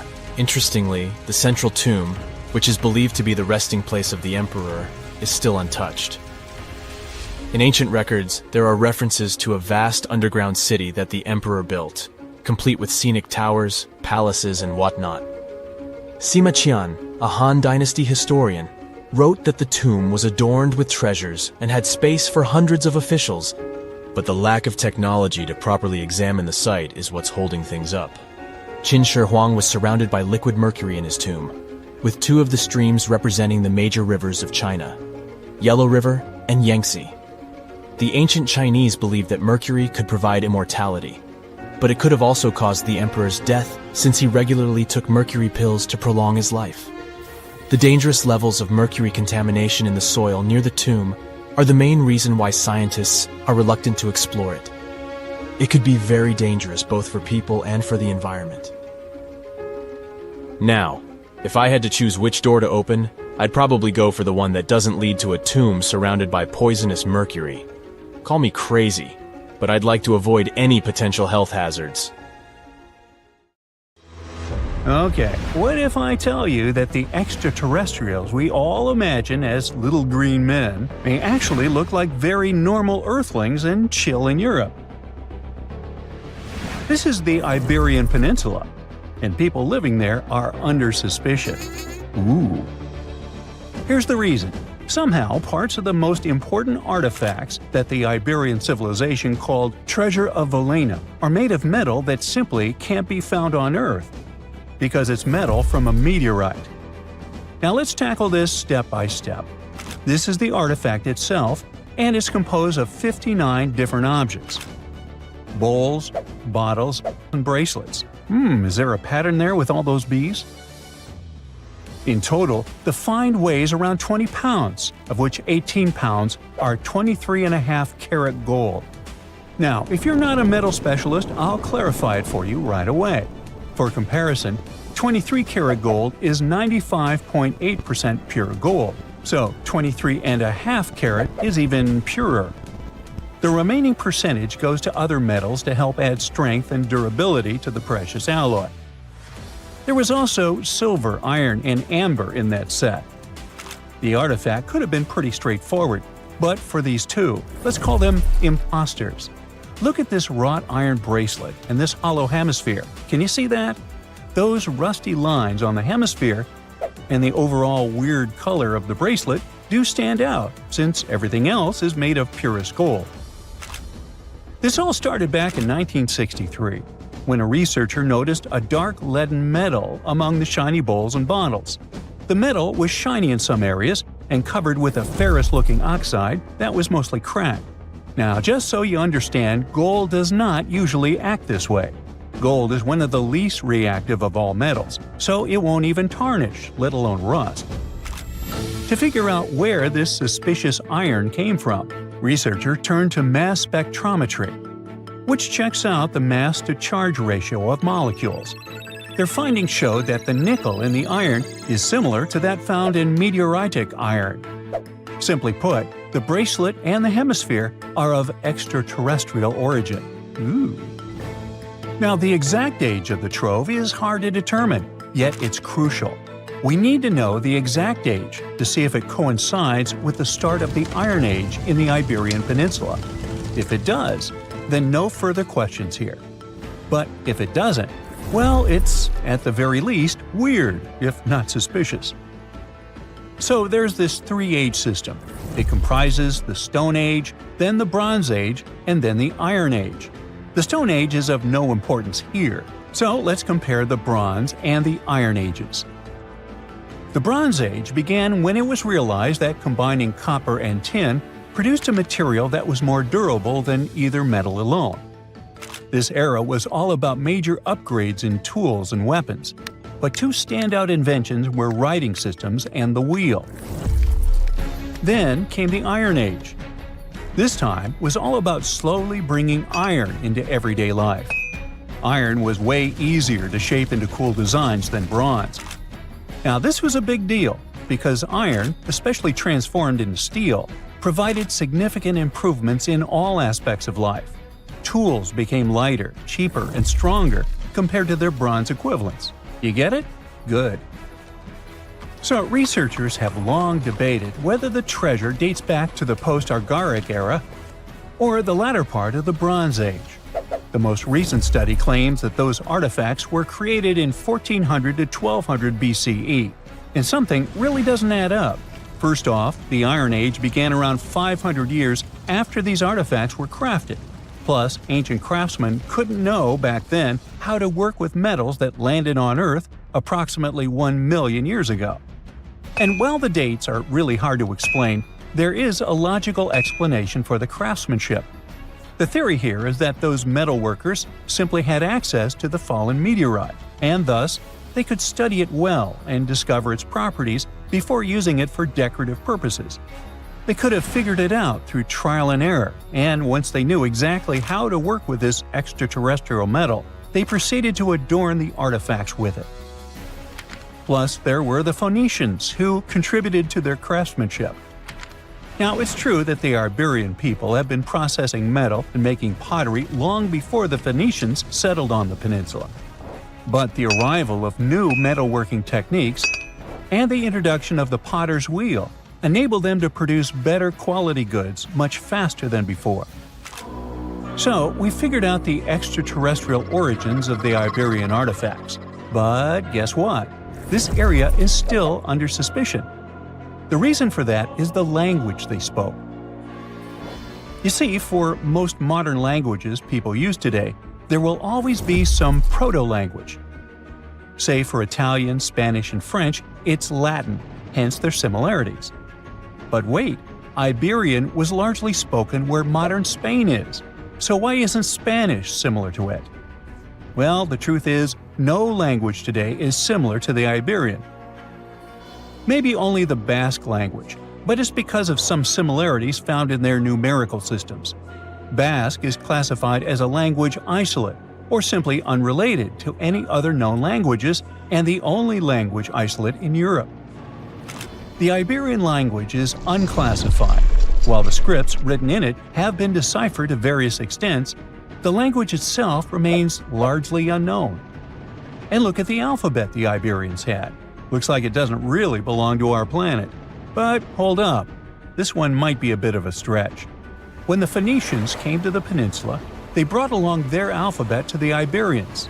But honestly, the Iberians probably weren't keen on just copying someone else's writing system, so they tweaked it until it looked completely different. Let's just say they took some inspiration and ran with it. While linguists can guess to some extent how most characters sounded, actually translating the language is still completely impossible. The Iberian language was non-Indo-European and faded away over 2,000 years ago. And there aren't any similar languages left to help us out. Super frustrating, right? Yeah. We got over 2,000 Iberian inscriptions from tombs, coins, potteries, lead plates, and even cave wall carvings. But aside from a handful of words, we're totally in the dark about what they mean. Now, if we could understand their language, we might have learned that they were great thinkers and all, but we can only contemplate the works of art they left. Iberian culture has a lot of amazing stuff made by talented artisans.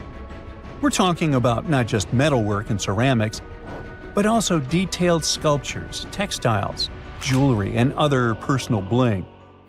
But here's the catch.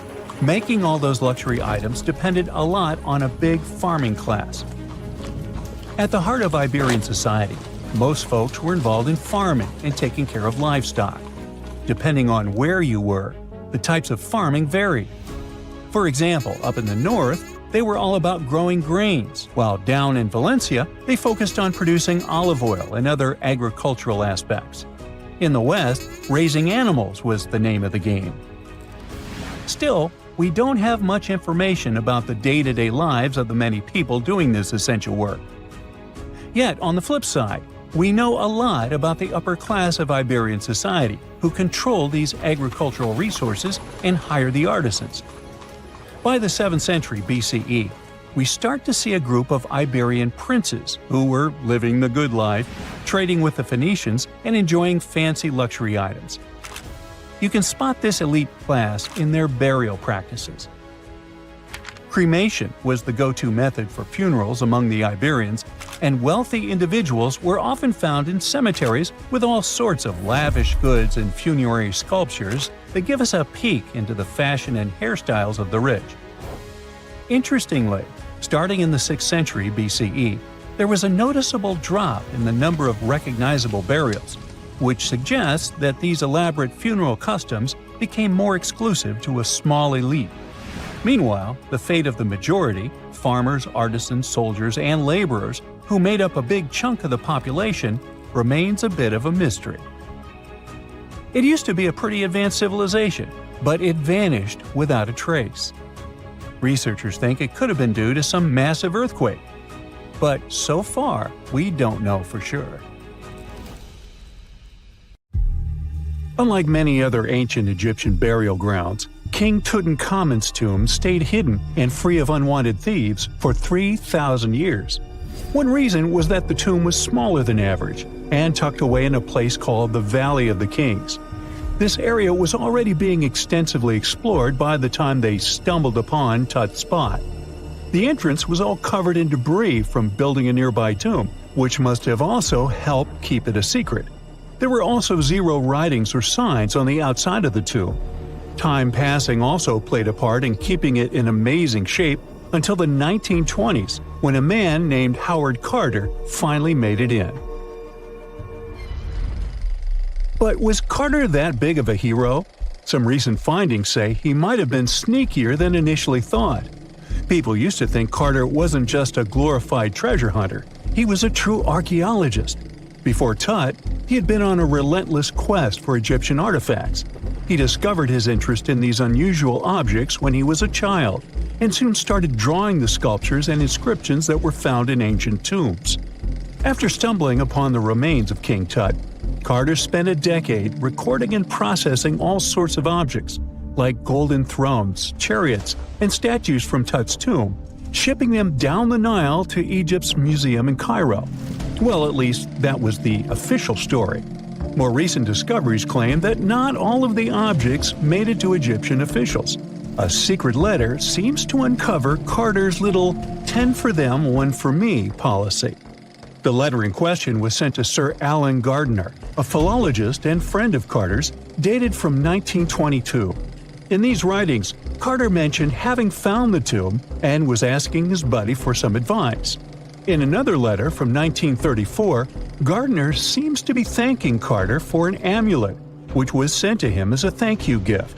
Carter was adamant that it didn't come from Tut's tomb, but evidently it did. Even the British director of the Egyptian Museum was onto Carter's sneaky endeavors, but couldn't prove it. He compared Gardiner's amulet to others from Tut's tomb, and lo and behold, they were a perfect match.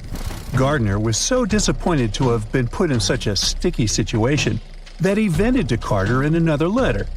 Deciding to be a good friend, Gardiner didn't throw the famous archaeologist under the bus.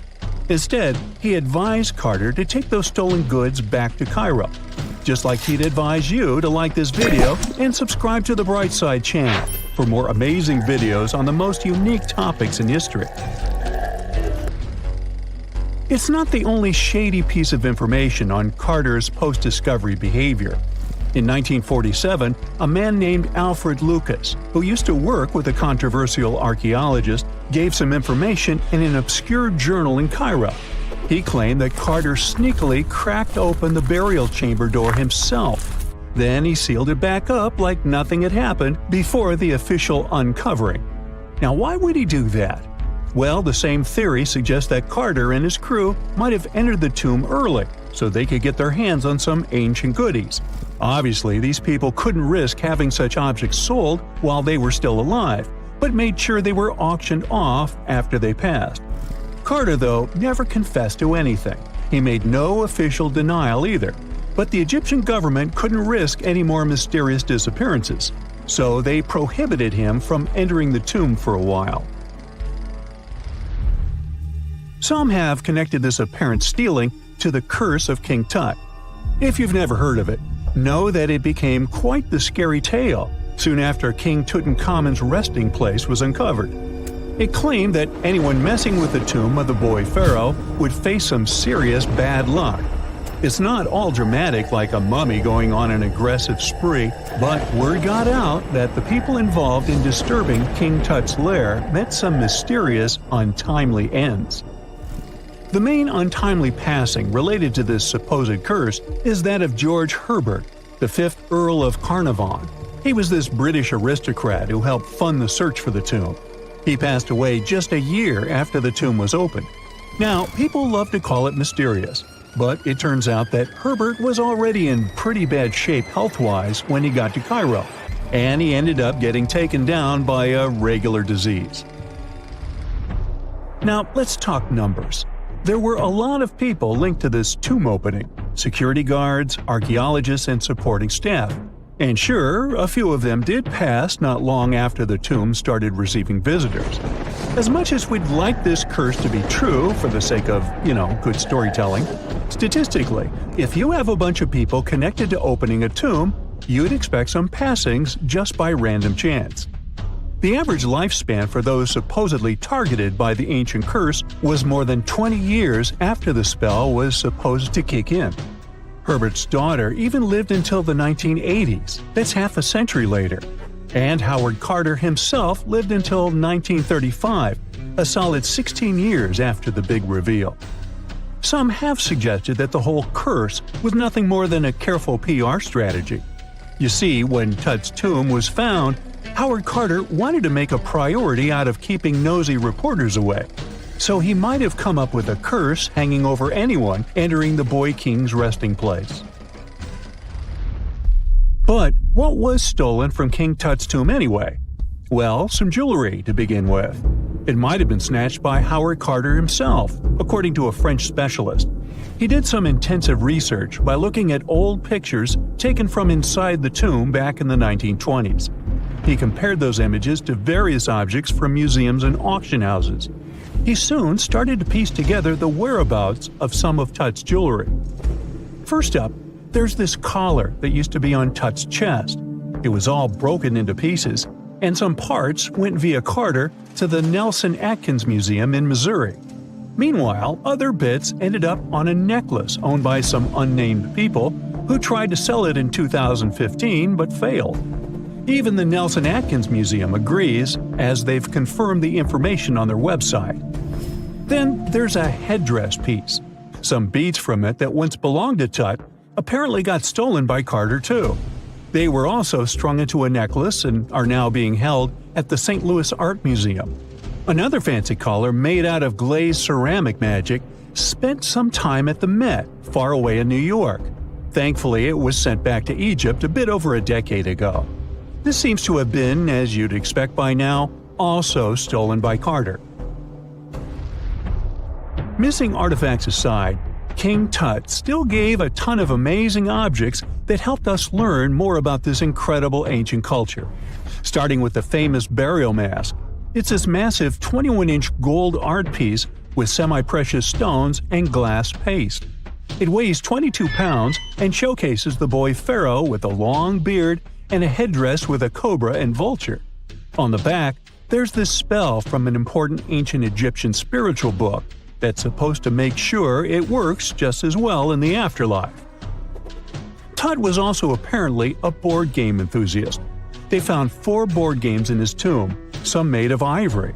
Archaeologists also found a pair of gold sandals, though you'd imagine they were more for show than for comfort.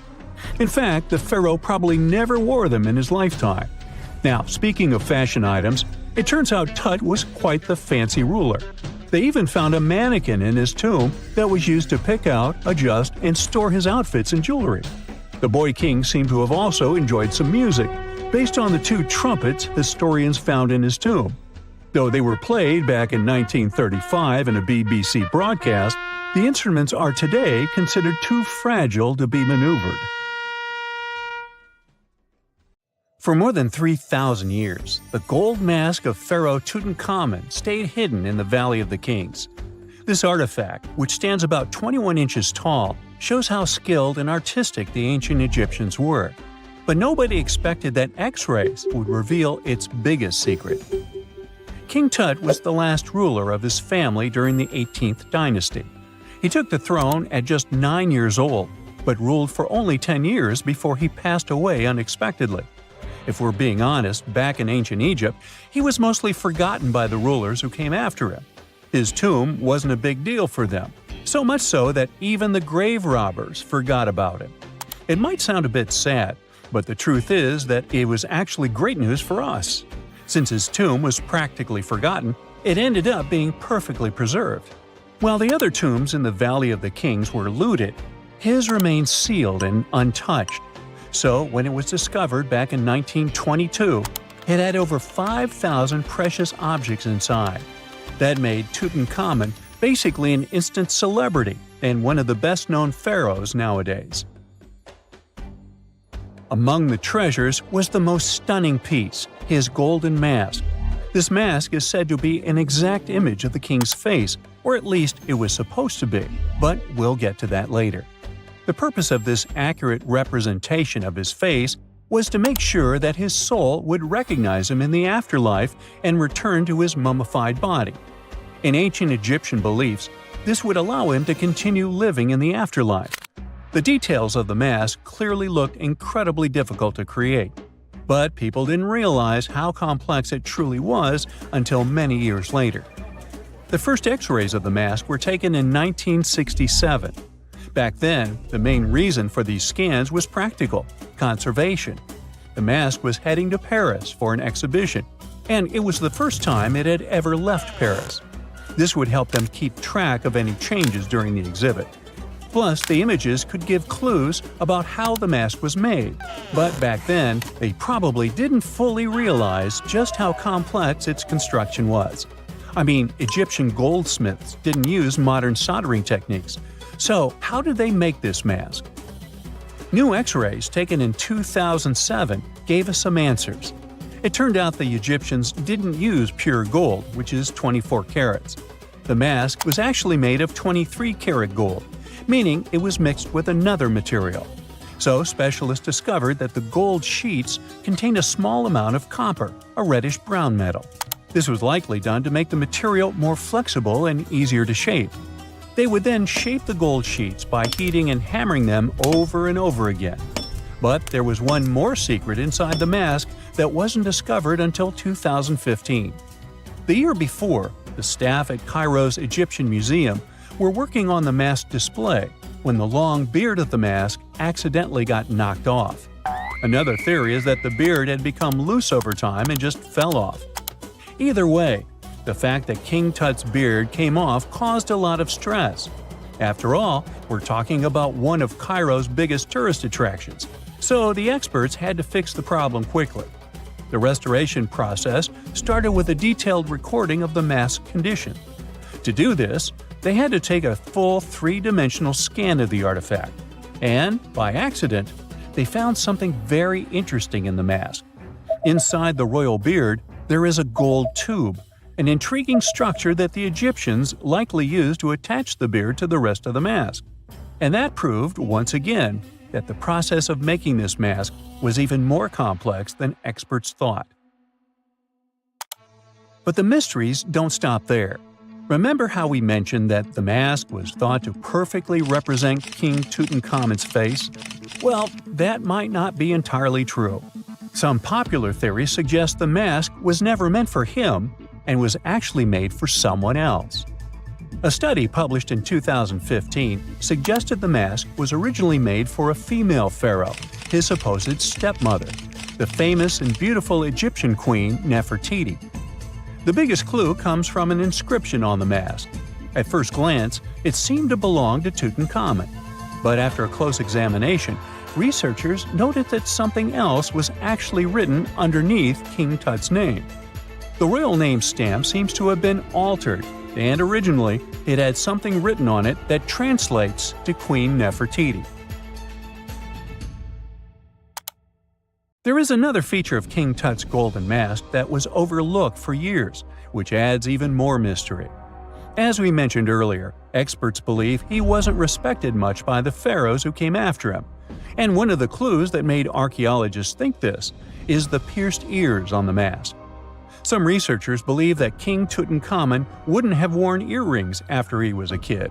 So, according to their theory, by the time he passed away at 18, he shouldn't have been represented with pierced ears. This could also support the idea that the mask originally belonged to Nefertiti, or maybe to someone who wasn't even connected to King Tut.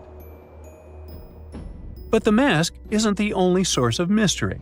In fact, his whole tomb is full of puzzles.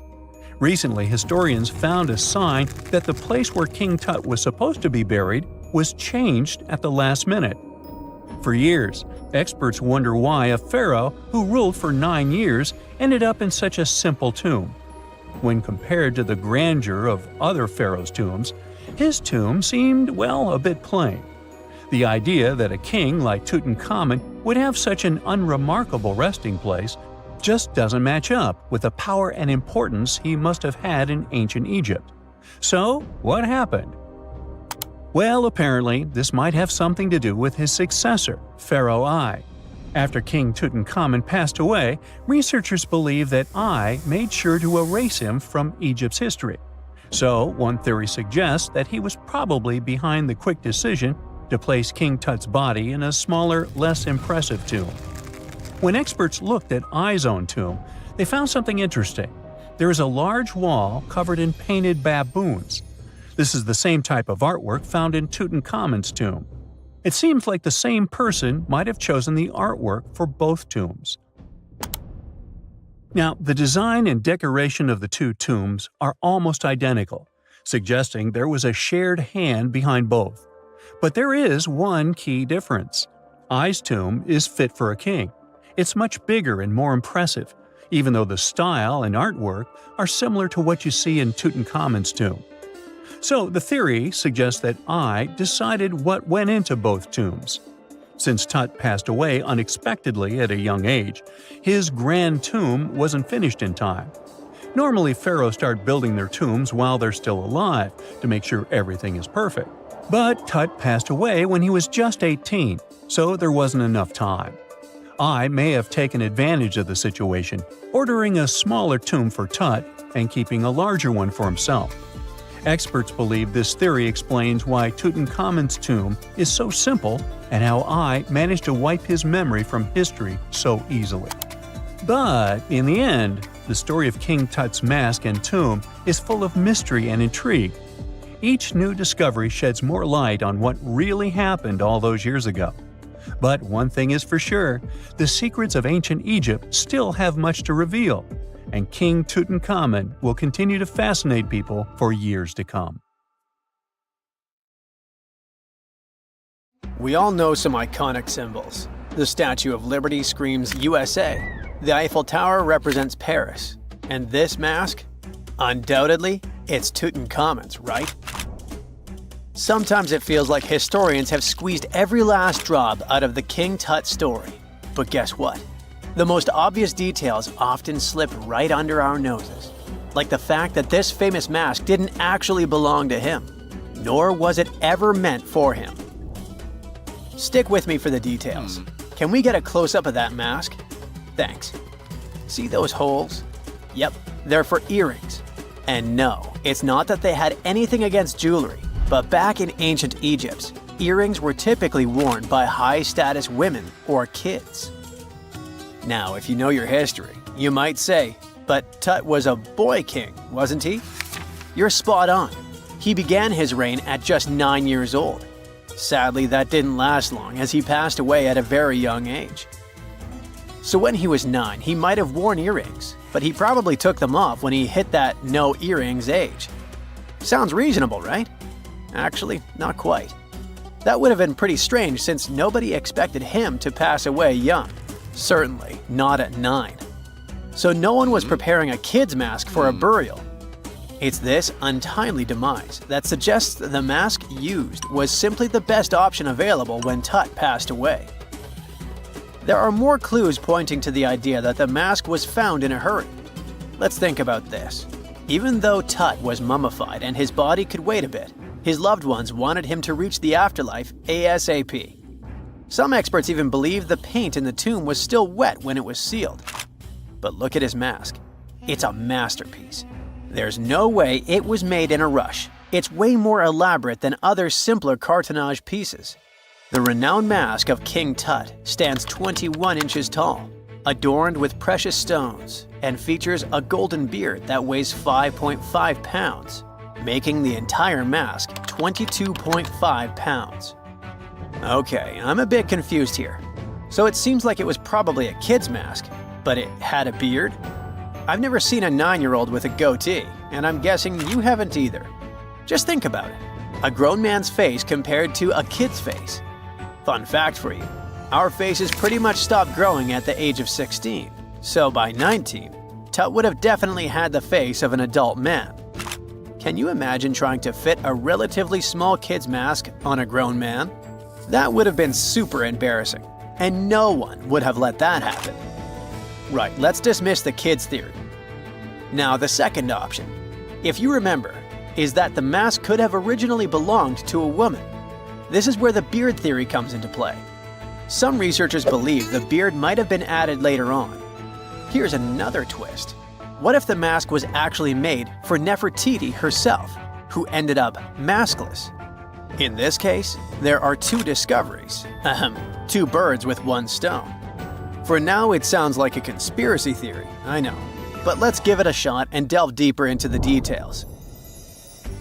So, Tut passed away in around 1323 BCE, probably due to malaria. He had other health issues too, like when he broke his leg, and records suggest he wasn't in the best shape. As for Nefertiti, we have no solid data about her demise. Plus, nobody knows exactly when or where she was buried. The supposed year when she passed away is around 1330 BCE, but she could have lived longer, and the mask was intended and prepared for her. Or maybe they just took her mask right from the burial chamber. After all, they were family. Well, sort of. She was said to be his stepmom, having been married to Akhenaten, who was likely Tut's father. But this is not 100% accurate. Some scientists doubt it. Ah, these ancient Egyptian families. It's hard to keep track of who's who. I know, you're not yet convinced that Tut wore a lady's mask. Let me share one more theory with you. Meet Howard Carter, the enthusiastic archaeologist who discovered Tutankhamun's tomb. It was located in the Valley of Kings outside Luxor, and, to everyone's surprise, was nearly intact. When he entered, he noticed something odd. This didn't feel like a pharaoh's burial chamber. It was classy and all, but it had a vibe that suggested it was made for a woman.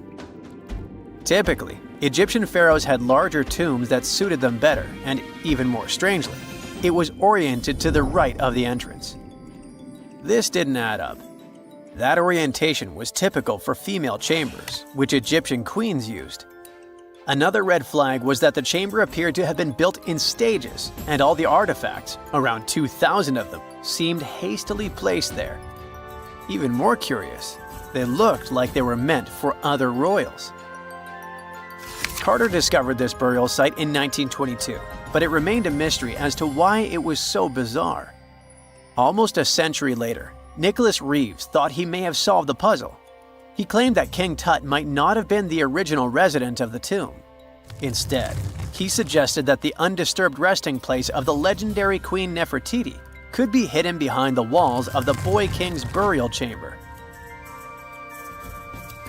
Nicholas studied high-resolution photos for months, meticulously examining every pixel.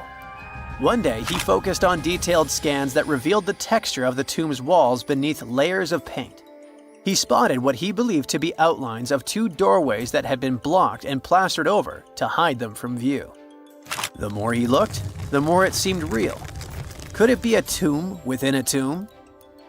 Nicholas theorized there was a hidden storeroom behind the western wall of King Tut's tomb, and his chamber might just be the outermost section of a larger corridor-style network of rooms. It all sounds fancy, but sorry to break it to you, Reeves' theory was debunked. To find out if he was onto something, experts had to use ground-penetrating radar to see the unseen. Reeves' idea was that if there were gaps, it could indicate the presence of additional rooms. And at first, in 2015, one expert even thought he had found a hidden room. But the glory didn't last for long. A year later, after double-checking, it turned out there were no hidden doorways. By the way, Nefertiti isn't the only legendary woman from Egypt whose burial site remains a captivating mystery. There's a cool legend about Cleopatra that you might enjoy. It's said that she once declared, "No man will ever find my tomb." Kind of fitting, right? After all, the person who's come closest to uncovering her final resting place is a woman. Fast forward a few millennia after she passed away, and while no man has located it, archaeologist Kathleen Martinez believes she might have cracked the code. She's been on the quest for Cleopatra VII's tomb for nearly 20 years, and recently discovered a bust that she thinks represents the famous queen. However, not everyone is on board with her claim. Some experts argue that the bust doesn't resemble Cleopatra at all. Alongside this intriguing marble statue, Martinez's team also unearthed 337 coins, some of which, less controversially, feature Cleopatra's likeness. But the real part is that it's still not officially confirmed. There's no doubt about the existence of the small bust. It's carved from white marble, fits in one hand, and shows a woman wearing a royal crown, according to a translated statement from the Egyptian Ministry of Tourism and Antiquities. The big question, though, is who it actually depicts. While Martinez insists this statue is a representation of Queen Cleopatra VII, many other archaeologists argue that the facial features don't match, suggesting it likely belongs to a princess instead. Sorry, I can't resist the temptation of breaking the magic for a moment. Some folks believe that the whole idea of "no man will find my tomb" is misunderstood. Even if she did say it, what she probably meant was "no living soul," and it wasn't about gender at all. It can as well be just a beautiful legend. Toodaloo! It's dark, and it's hot. and it's difficult to breathe deep underground in Karowe Mine in the heart of Botswana.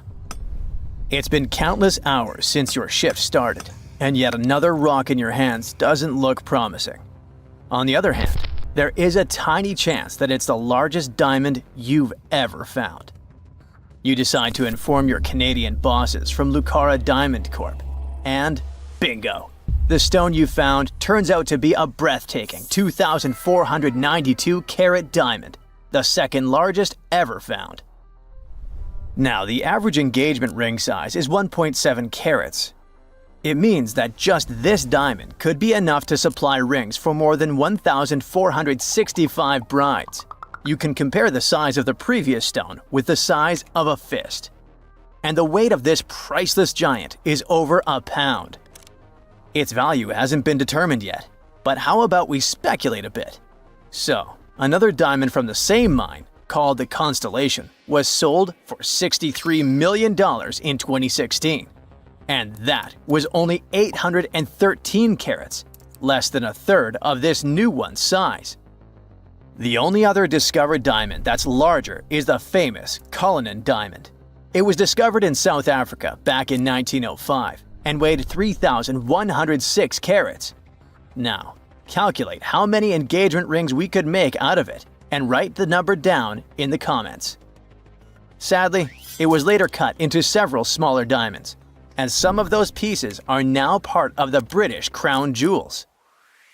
Interestingly, once there was an even larger diamond-like stone, a black diamond called Carbonado.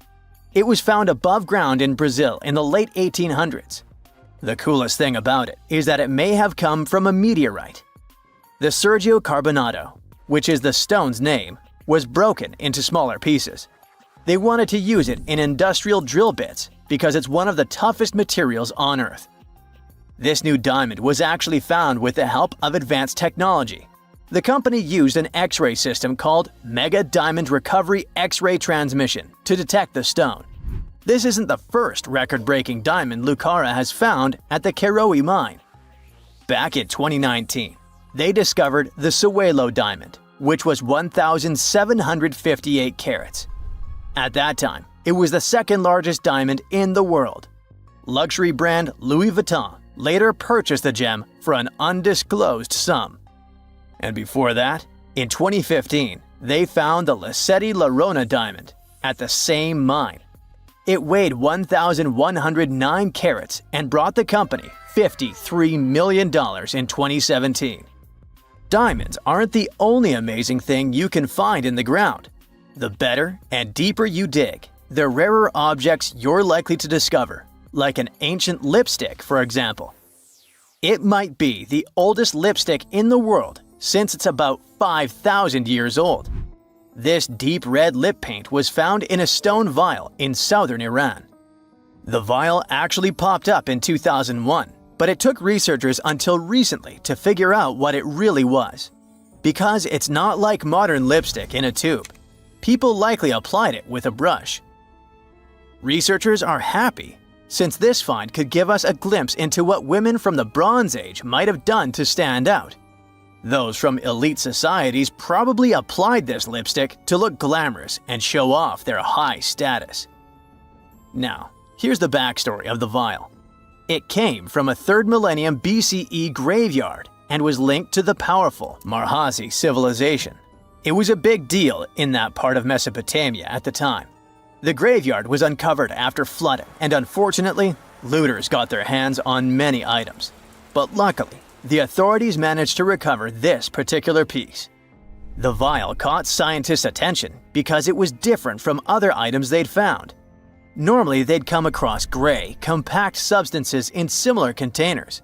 But when they opened this particular one, a loose, fine powder spilled out. It was dark grayish purple in color, nothing like what they'd seen before. When the researchers analyzed the powder, they found out that it was made with hematite, which gave it a rich, deep red color. It also had other ingredients like vegetable oils and waxes, making it really similar to what you'd expect in a modern lipstick. Apparently, back in the Bronze Age, makeup was a sign of luxury and superior status in that area. It showed off wealth and power, especially in elite circles. By the way, the researchers don't want to claim for sure that this is the world's oldest lipstick, because who knows? Something older might turn up someday. How about we move to Bulgaria right now and do some digging there? Wait. There's no need to take a spade and dirty your hands. An amazing discovery is already waiting for you.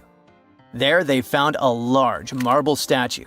It's almost 7 feet tall, which might depict Hermes, a Greek deity. But the craziest thing is that it was buried in an ancient sewer for around 2,000 years. The statue is in really good shape, especially the head, which is super well preserved. There are some cracks in the hands, but overall, it's in surprisingly great condition, according to the scientific director of the excavation. And here's how they found the statue. The team was doing a routine dig in southwestern Bulgaria, near the Greek border. This area used to be part of the ancient city of Heraclea, which dates back to the 4th century BCE. While digging, the researchers stumbled upon the statue's marble foot. From there, they carefully uncovered the rest of it. It was a total surprise for them, since they didn't expect to find anything like this. Right now, the team is working on safely removing the statue from the sewer. It's really heavy, so they're using a crane to lift it out and transport it to the History Museum in Petrich. Once they restore and conserve it, the plan is to put it on display. Experts are very excited about this find. It could teach us more about the local culture in Heraclea, which isn't a very well-known ancient site. Now, if you're dreaming of making discoveries like this one but don't have a degree, don't lose heart. Even an amateur can make a scientific breakthrough.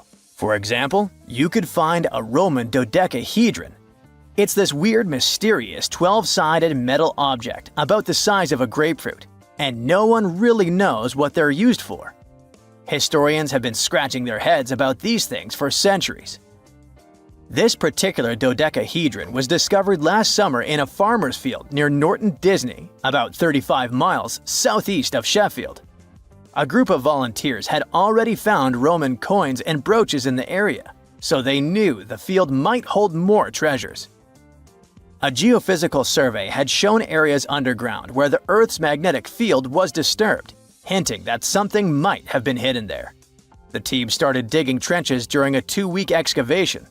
On the second to last day, in Trench 4, someone spotted the dodecahedron. Richard Parker, the group's secretary, was nearby making tea when he heard the shout.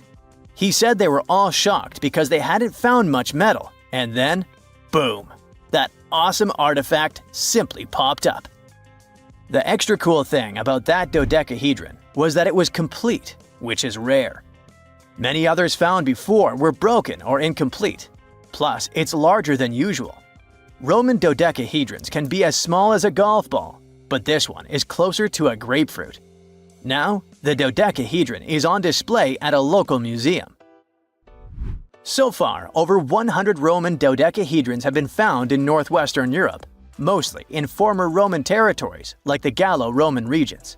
They date back to somewhere between the 1st and 3rd centuries CE. Each one is a hollow metal shell, usually made of bronze. It has 12 faces, with differently sized holes on each face. Around the holes, there are concentric rings imprinted into the metal, and at every corner where the faces meet, there's a small stud. There's no writing on them, and nothing in Roman texts mentions them at all. That's why nobody knows what these dodecahedrons were for. There are loads of theories. They could have been toys, dice, mace heads, or even tools for measuring distances in Roman artillery. Some people even think they were used for knitting gloves or even figuring out dates using the stars. But most of those ideas don't really hold up, so the mystery remains. Imagine you were chosen to answer one of history's most important questions. What was the first civilization on Earth? The job description is simple, yet the task is extremely challenging. You need to unearth the proof of the world's first official civilization. Was it the Sumerians in Old Mesopotamia? Or was it the ancient Egyptians spread out along the Nile River? Not to make you nervous or anything, but history is quite literally in your hands. Good luck! Since you can't turn back the clock and visit old Mesopotamia to get the answers to your questions, you'll need to research museum databases in order to get some clues. First things first, we need a definition of what is considered a civilization. It's not just thousands of people grouped together and living harmoniously. There are some key elements that together make a group of people a civilization. Like, for example, the domain of urbanism, aka city building, irrigation systems, and writing. You decide to begin your search by diving deep into the history of the Sumerians, which today hold the position of the world's first civilization. Now, imagine being the first of your kind. This means having no external examples. Rather, it means starting from scratch. First thing you'll need? A piece of land. And since there were no active water companies in the world at that time, you'll need a piece of land with easy access to water. So, the Sumerians settled between two major rivers, known as the Euphrates and the Tigris in southern Mesopotamia around 5000 BCE. Fun fact, Mesopotamia translates to the land between two rivers. On a modern-day map, it's more or less where Iraq is situated today. Together with land, a civilization needs ways to get food. The Sumer civilization had to face a dry and hot climate, but they managed to make agriculture thrive in the region. By diverting river waters and creating reservoirs and dams, the Sumerians allowed for a series of settlements to emerge across Mesopotamian plains. The famous city of Babylon was one of them. You know, the city that supposedly had those hanging gardens? I say supposedly because no definitive proof of the real existence of this monument has ever been found. However, it was considered one of the 7 wonders of the ancient world, and cited as a remarkable feat of engineering in an ancient book published around 290 BCE. Although no record was found of the Gardens of Babylon, the Sumerians were recognized as extremely skilled builders. Their cities were filled with mud brick constructions, and the most impressive ones were known as ziggurats, stepped pyramids that were built for spiritual purposes. The Sumerians built a trade network to supplement scarce resources and started to exchange goods with civilizations rising nearby, like Anatolia and Egypt. The beginning of trade was what drove the Sumerians to develop what is believed to be the world's first writing system. It began as a simple system, likely dating back to 3400 BCE. In this system, each syllable was represented with a drawing. Later, it gradually evolved into a fully formed cursive writing system. Don't believe me? Take a look at this piece from the Babylonian times. This huge basalt plaque is called the Hammurabi Code. It's known to be humanity's first collection of written laws. As far as the story goes, it was carved in volcanic stone around year 1760 BCE. Look at the precision of these carvings. It's quite astonishing. But the content is also surprising, since these 282 rules vary from commercial regulations to strict laws of justice. The thing is, historians don't have a consensus on whether the Sumerians were really the first ones to invent writing. Some think it might have been old Egyptians. Let's pause here. Ancient Egyptian settlements are believed to have started around the year 5500 BCE, which is earlier than the Sumer civilization. But remember I said a civilization needed a few things before it was considered as such.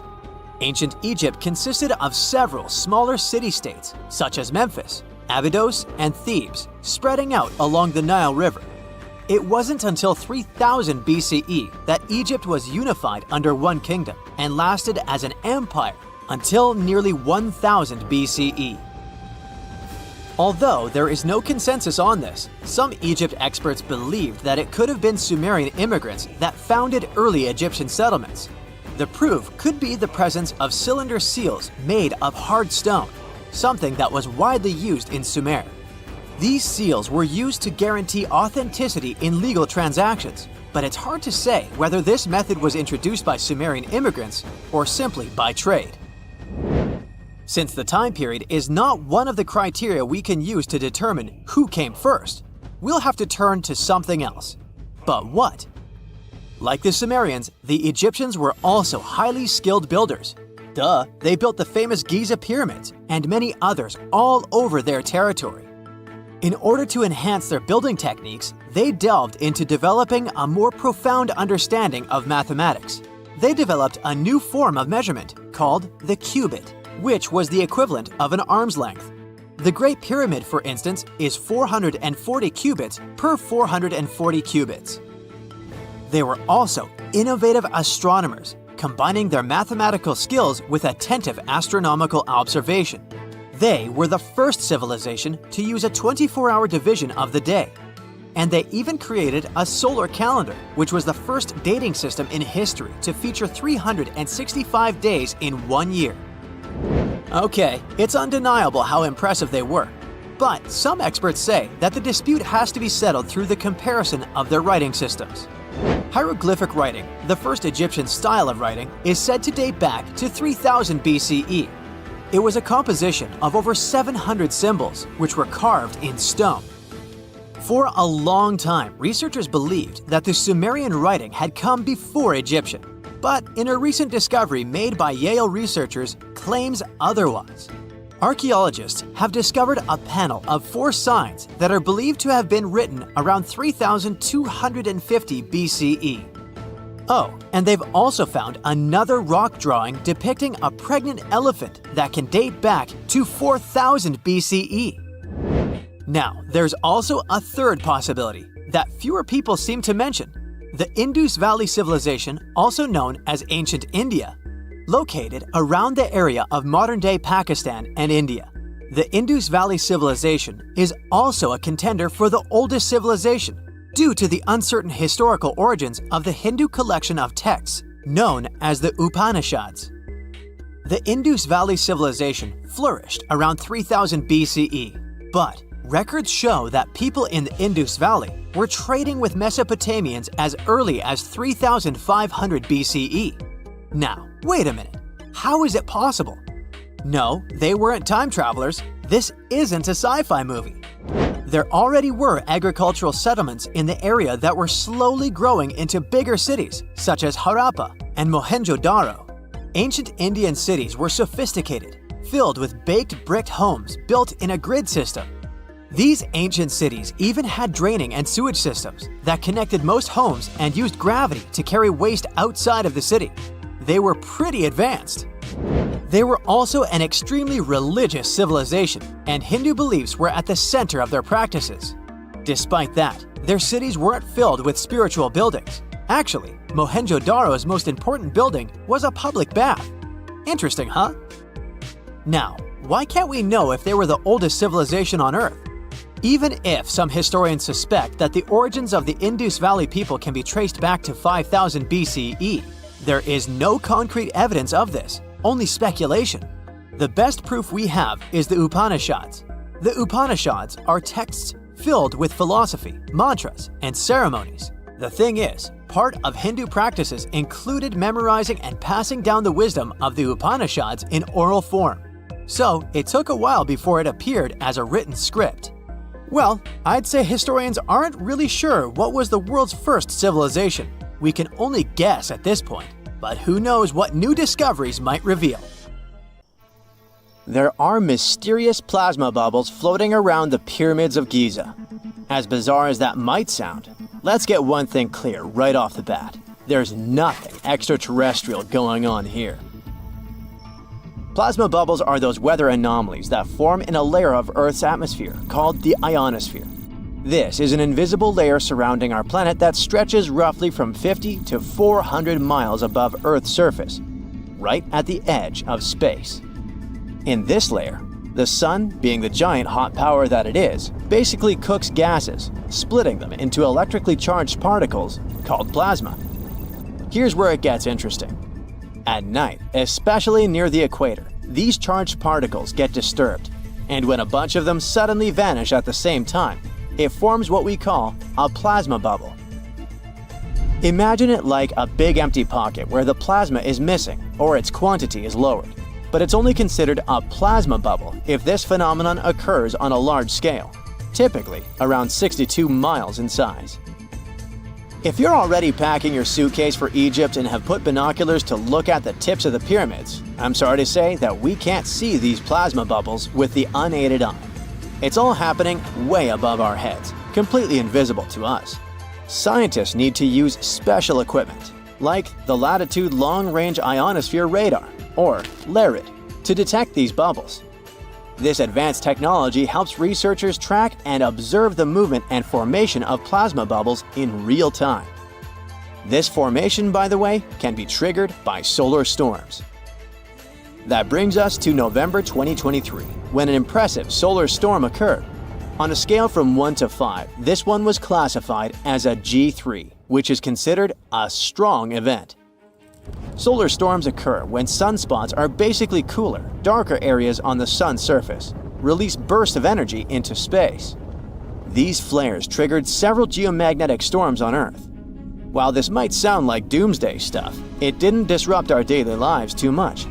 In fact, it was great news for skywatchers, since the solar storm created stunning auroras, with the northern lights visible as far south as Greece and Turkey. But this particular storm in 2023 also had another interesting consequence. It caused the largest plasma bubble ever recorded by the Chinese radar. This phenomenon was so massive that it covered regions as far apart as the Egyptian pyramids and the Midway Islands in the Pacific Ocean. Now that's a huge distance, and it is a big deal for science. And that's because plasma bubbles are a growing threat to modern technology. Experts say they can disrupt satellite communications and GPS systems. So if you're using Google Maps or Waze and suddenly it can't figure out where you are, a plasma bubble might be to blame. Great. We now know what's going on with those bubbles, detected above the pyramids of Giza. But things get even weirder inside this ancient construction. Apparently, the Great Pyramid of Giza has the ability to concentrate electromagnetic energy within its interior. A couple of years ago, a group of researchers decided to see what would happen if they took this ancient architecture and hit it with radio waves. I mean, waves that are similar to the kind your phone uses, but on a much larger scale, up to 1,900 feet long. But since they couldn't just start blasting radio waves at the actual pyramid, they did the next best thing: computer modeling. Using these simulations, the researchers discovered something incredible. The Great Pyramid can actually concentrate electromagnetic energy within its internal chambers, as well as underneath its base, where an unfinished chamber is located. By concentrate, I mean something like trap it. For example, when you shout into a cave, you hear your voice echo back, right? The sound waves don't just disappear, they bounce around and get focused. Similarly, when radio waves hit the pyramid, they don't just pass through or around it. Instead, they get absorbed, bounce around, and focus inside and underneath the pyramid. Our list of mysterious phenomena surrounding the Egyptian pyramids doesn't end there. Inside the pyramid, there's a long, narrow passage that leads to what's known as the King's Chamber. This room sits at the center of the pyramid, and it's believed to have been the final resting place of Pharaoh Khufu, the ancient Egyptian leader who commissioned the entire thing over 4,000 years ago. When visitors step into the King's Chamber, two things normally strike them: the room's incredible acoustics and its heavy, imposing structure, which is entirely lined with red granite. Recently, scientists have started to connect these two facts. Some researchers now believe that the King's Chamber might be able to catch or pick up sound energy generated from other parts of the pyramid. In other words, this room might have been designed to amplify sound in a way that no other chamber in the pyramid can. To test this theory, researchers conducted an experiment where they sang in the Queen's Chamber, which is located directly below the King's Chamber. Here's where it gets wild. The music couldn't be heard in the lower underground rooms of the pyramid, but it sounded loud and clear in the King's Chamber. One possible explanation for this is the type of stone used in the King's Chamber: pink granite. Granite is known for its piezoelectric properties, meaning it can absorb energy from its surroundings, like sound vibrations, and convert it into electrical energy. This suggests that the chamber's unique acoustics might be due to more than just the shape of the room. It could be that the granite itself plays a role in amplifying and concentrating sound waves. According to scientists, these discoveries open up a whole new field of research into the pyramid's potential. Could the ancient pyramids have somehow harnessed the energy created by sound waves, or even Earth's natural vibrations? It might sound far-fetched, but considering the granite's piezoelectric properties are well documented in modern science, it's not entirely impossible. Who knows? Maybe we've only just scratched the surface of what the pyramids were truly capable of. Speaking of just scratching the surface, there's even more to think about, like how the pyramids ended up in such a perfect location. It seems the builders lined up the Great Pyramid with the cardinal points, meaning its sides are almost perfectly aligned with the four main directions: north, south, east, and west. There are many theories about how they did it, but one study suggests that Egyptians might have used the fall equinox to achieve this perfect alignment. During the equinox, the sun rises and sets directly in the east and west. It probably made it easier for builders to use the sun's position as a guide. By watching the sun during this time, they could make sure the pyramids were positioned just right. If we think about all these strange things about the pyramids, I mean their perfect alignment, the ability to concentrate radio waves, and the materials used in the chambers that might generate electrical energy, could the real purpose of the pyramids actually be much more complex than just being tombs? Well, Nikola Tesla thought so. It is said that the famous inventor and engineer was kind of obsessed with the Egyptian pyramids, and he wondered if they might actually be giant energy transmitters. He believed the shape and position of the pyramids could help them function as huge generators, capable of producing free, limitless energy. Some researchers agree with Tesla and believe that these massive monuments might have been designed as giant power plants. According to their theory, builders could have figured out how to move ions, those electrically charged particles in the atmosphere, by placing materials like copper, gold, and silver around the pyramids. So, it's definitely possible that the ancient Egyptians created a sustainable, renewable power source. Although this is a very interesting thought, we haven't been able to confirm this theory, and the true purpose of the pyramids remain one of humanity's biggest mysteries. 1,000 years ago, near modern-day St. Louis, Missouri, there was a vibrant, bustling city called Cahokia.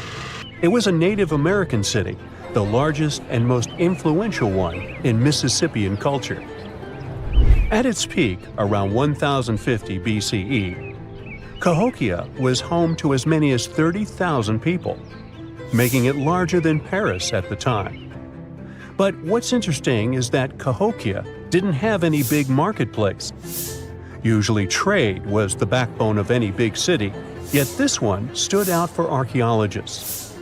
That's because Cahokia wasn't about commerce. It was about culture, community, and parties. The people who lived there threw massive parties that would last for days. The city's grandest feature was its 50-acre plaza, surrounded by amazing earthen pyramids. This massive space could hold over 10,000 people. Imagine them all gathering there for festivities, dancing, drinking coffees and teas, feasting on deer, and betting on sports. The events were super lively. Cahokians would wear awesome costumes, style their hair in interesting ways, and decorate their bodies with tattoos.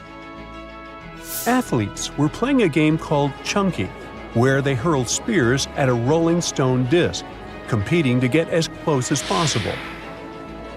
The roar of the crowd filled the air, and performers showed off their skills. These celebrations were so wild, they left traces in history. After the parties ended, Cahokians cleaned up by tossing leftovers into pits. Archaeologists have uncovered these waste pits, and they were filled with food remains and pottery. One pit alone contained the remains of 2,000 deer, and that's from a single event. They also found traces of yaupon holly, a caffeinated plant that was traded from hundreds of miles away. This just shows how much effort and thought Cahokians put in their celebrations. Would you like to live in a city like this? But aside from all the fun and games, Cahokia was also deeply complex and spiritual. The city was built on a landscape that mixed dry land with swampy patches. Many people believe that this symbolized the connection between the world of the living and the dead. The people of Cahokia saw their city as a bridge between these two realms. They built earthen mounds, both for ceremonies and rituals, and as construction support. These mounds rose from the swampy areas. Meanwhile, people settled in the drier spots. Elevated pathways connected these neighborhoods, creating a physical link between life and death. Isn't it sad that some ancient metropolises that rival modern cities in scale just disappeared? Cahokia's story came to a quiet end around 1350 CE, when the city was abandoned, all due to changes in environments and weather, floods, and other problems. But the influence of Cahokia was so big, it spread to distant places. Some of their traditions, like chunky and yaupon tea, have survived in native communities to this day. Today, Cahokia is a UNESCO World Heritage Site, and it's not the only megacity we lost. About 5,000 years ago, people in the Indus Valley built some of the world's first cities. Mohenjo Daro was an ancient city in what is now Pakistan. The city was built around 2500 BCE, and back then, it was a thriving hub of the Indus civilization. Sure, it was much smaller than modern cities, but it was quite huge at the time, around 40,000 inhabitants. It looks like the locals were crazily strict and disciplined people. The city's planning and organization were incredible. It was laid out in a grid pattern. Streets and important buildings aligned along the north-south axis, probably to match the movement of the sun and moon. They also built one of the most advanced systems for water and waste management of their time. The city had about 700 wells. Nearly every house had its own. Most homes also had private bathrooms with drainages and even underground sewers. This shows how skilled these people were at staying clean. And with all this discipline, it looks like there were no kings, queens, or even a central government. They could still have some authority, like local elites or elected officials, just not a classic strict monarchy or religion. Instead, people there cared about simplicity and order. They basically managed themselves, having standardized ways of doing things, from the way tools and potteries were made to how they traded. Which is why, unlike many other cities, Mohenjo Daro didn't have grand palaces, temples, or monuments. Instead, they had public areas known as citadels. People gathered at citadels for rituals, meetings, and storage of grain. And it seems like this way of life worked perfectly. Scientists found some seals and weights, which means the economy was well regulated. Archaeologists found some intricate artifacts like ivory, lapis lazuli, carnelian beads, and gold jewelry. Another famous find is the small bronze statue known as the Dancing Girl, which was discovered in 1926. Mohenjo Daro wasn't poor at all. And they also pulled off some awesome buildings. Staying clean was clearly way more important to them than displays of wealth or power. So they created the Great Bath, one of the most famous structures in the city. It's a large, watertight pool built with baked bricks, perched on a mound of earth, being almost a religious place, the closest thing they had to a temple. Meanwhile, the city itself was built on a series of mounds. They grew taller over the centuries as people added new houses and structures. Why did the city fail? No one really knows. There's something mysterious about the sculptures archaeologists found. Many of them seemed intentionally broken. This means the city's later inhabitants, maybe invaders or something, destroyed them for some reason. Some scientists think that the Indus River may have shifted course, disrupting agriculture and trade. But there's no evidence of a flood or any big event like this. It just seems like, over time, the entire Indus civilization just gradually faded away. By 1900 BCE, the culture had shifted and didn't leave much behind. Let me tell you now about the ancient city of Kos, which is located where the modern town of Kos now stands in Greece. Imagine arriving by sea, and the first thing that hits you is the sheer grandeur of its agora, this massive public square built with stones in different colors, laid out on terraces that rise above you. It was one of the biggest in the ancient world, and it made a great impression on anyone approaching the city. This place has a rich history dating back to around 2300 to 2200 BCE. A long time ago, local folk gathered up from different parts of the island to form a new city in the northeast. People have lived there since the Bronze Age, and over time, it became a super important center of culture and trade. And no wonder, since it's right near a natural harbor. The harbor was sheltered by two breakwaters, and people built some of the most important religious sites there, including the sanctuaries of Aphrodite and Hercules. Kos wasn't just beautiful, though. It had some brilliant design. The whole city was laid out in a neat grid, with streets crossing each other at perfect right angles, literally looking almost like a modern city. Thanks to this, moving around was super easy, and the blocks, or insulae, were big enough to fit several large houses. Kos remained largely unchanged until the 6th century CE. Over time, it started gradually shrinking in size, confined within the walls of what is now the Chora neighborhood. Meanwhile, Palmyra was an ancient city built around a beautiful oasis sometime around the 3rd millennium BCE. Originally known as Tadmor, this city flourished as a major stop on the Silk Road, linking the Near East with Asia. It was a thriving center of trade and culture. They had a marketplace, assembly buildings, grand gates. In other words, this place was bustling with life. The city has been through many hands throughout its history, from the Byzantine to Arab caliphates, which is probably why it had some awesome architecture. An interesting blend of Greco-Roman, Persian, and Arabic vibes. The Temple of Bel, the Great Colonnade, and a Roman-style theater. But, like all the others, it decayed over time. Palmyra's importance faded, and by the early 1400s, it had been largely destroyed. But at least its ruins remain. Right now, they're a UNESCO World Heritage Site. What is a boat doing in the middle of a desert? You would expect to find a seagoing vessel closer to shore. This is the question archaeologists have been asking for decades. In 1988, there was a storm near one of the most important archaeological sites in ancient Egypt. A wooden structure emerged from the sand. It was hollowed out by termites. Scientists were determined to solve its mystery. In 2000, they began excavating the site near Abydos, Ubidos.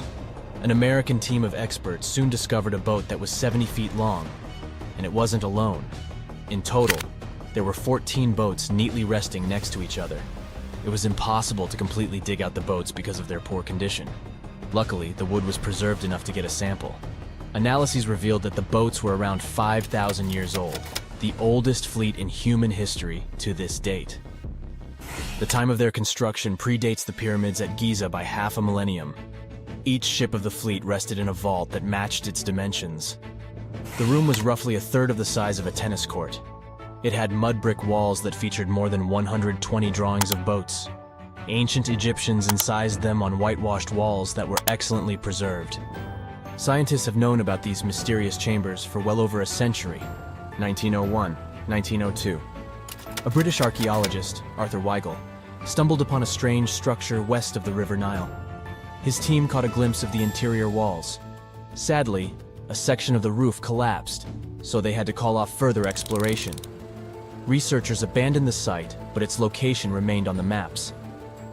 The boat's position first led scientists to think that they rested on a bank of the mighty Nile. But there was a problem with this theory. Today, the river flows almost 7 miles west of Abydos. Further studies of the surrounding terrain showed the Nile didn't change its course throughout history. Also, if the boats floated near a dock, they would be in unstable positions. The 14 vessels at Abydos were perfectly parallel to each other. There was only one conclusion possible. Someone had deliberately placed them like that.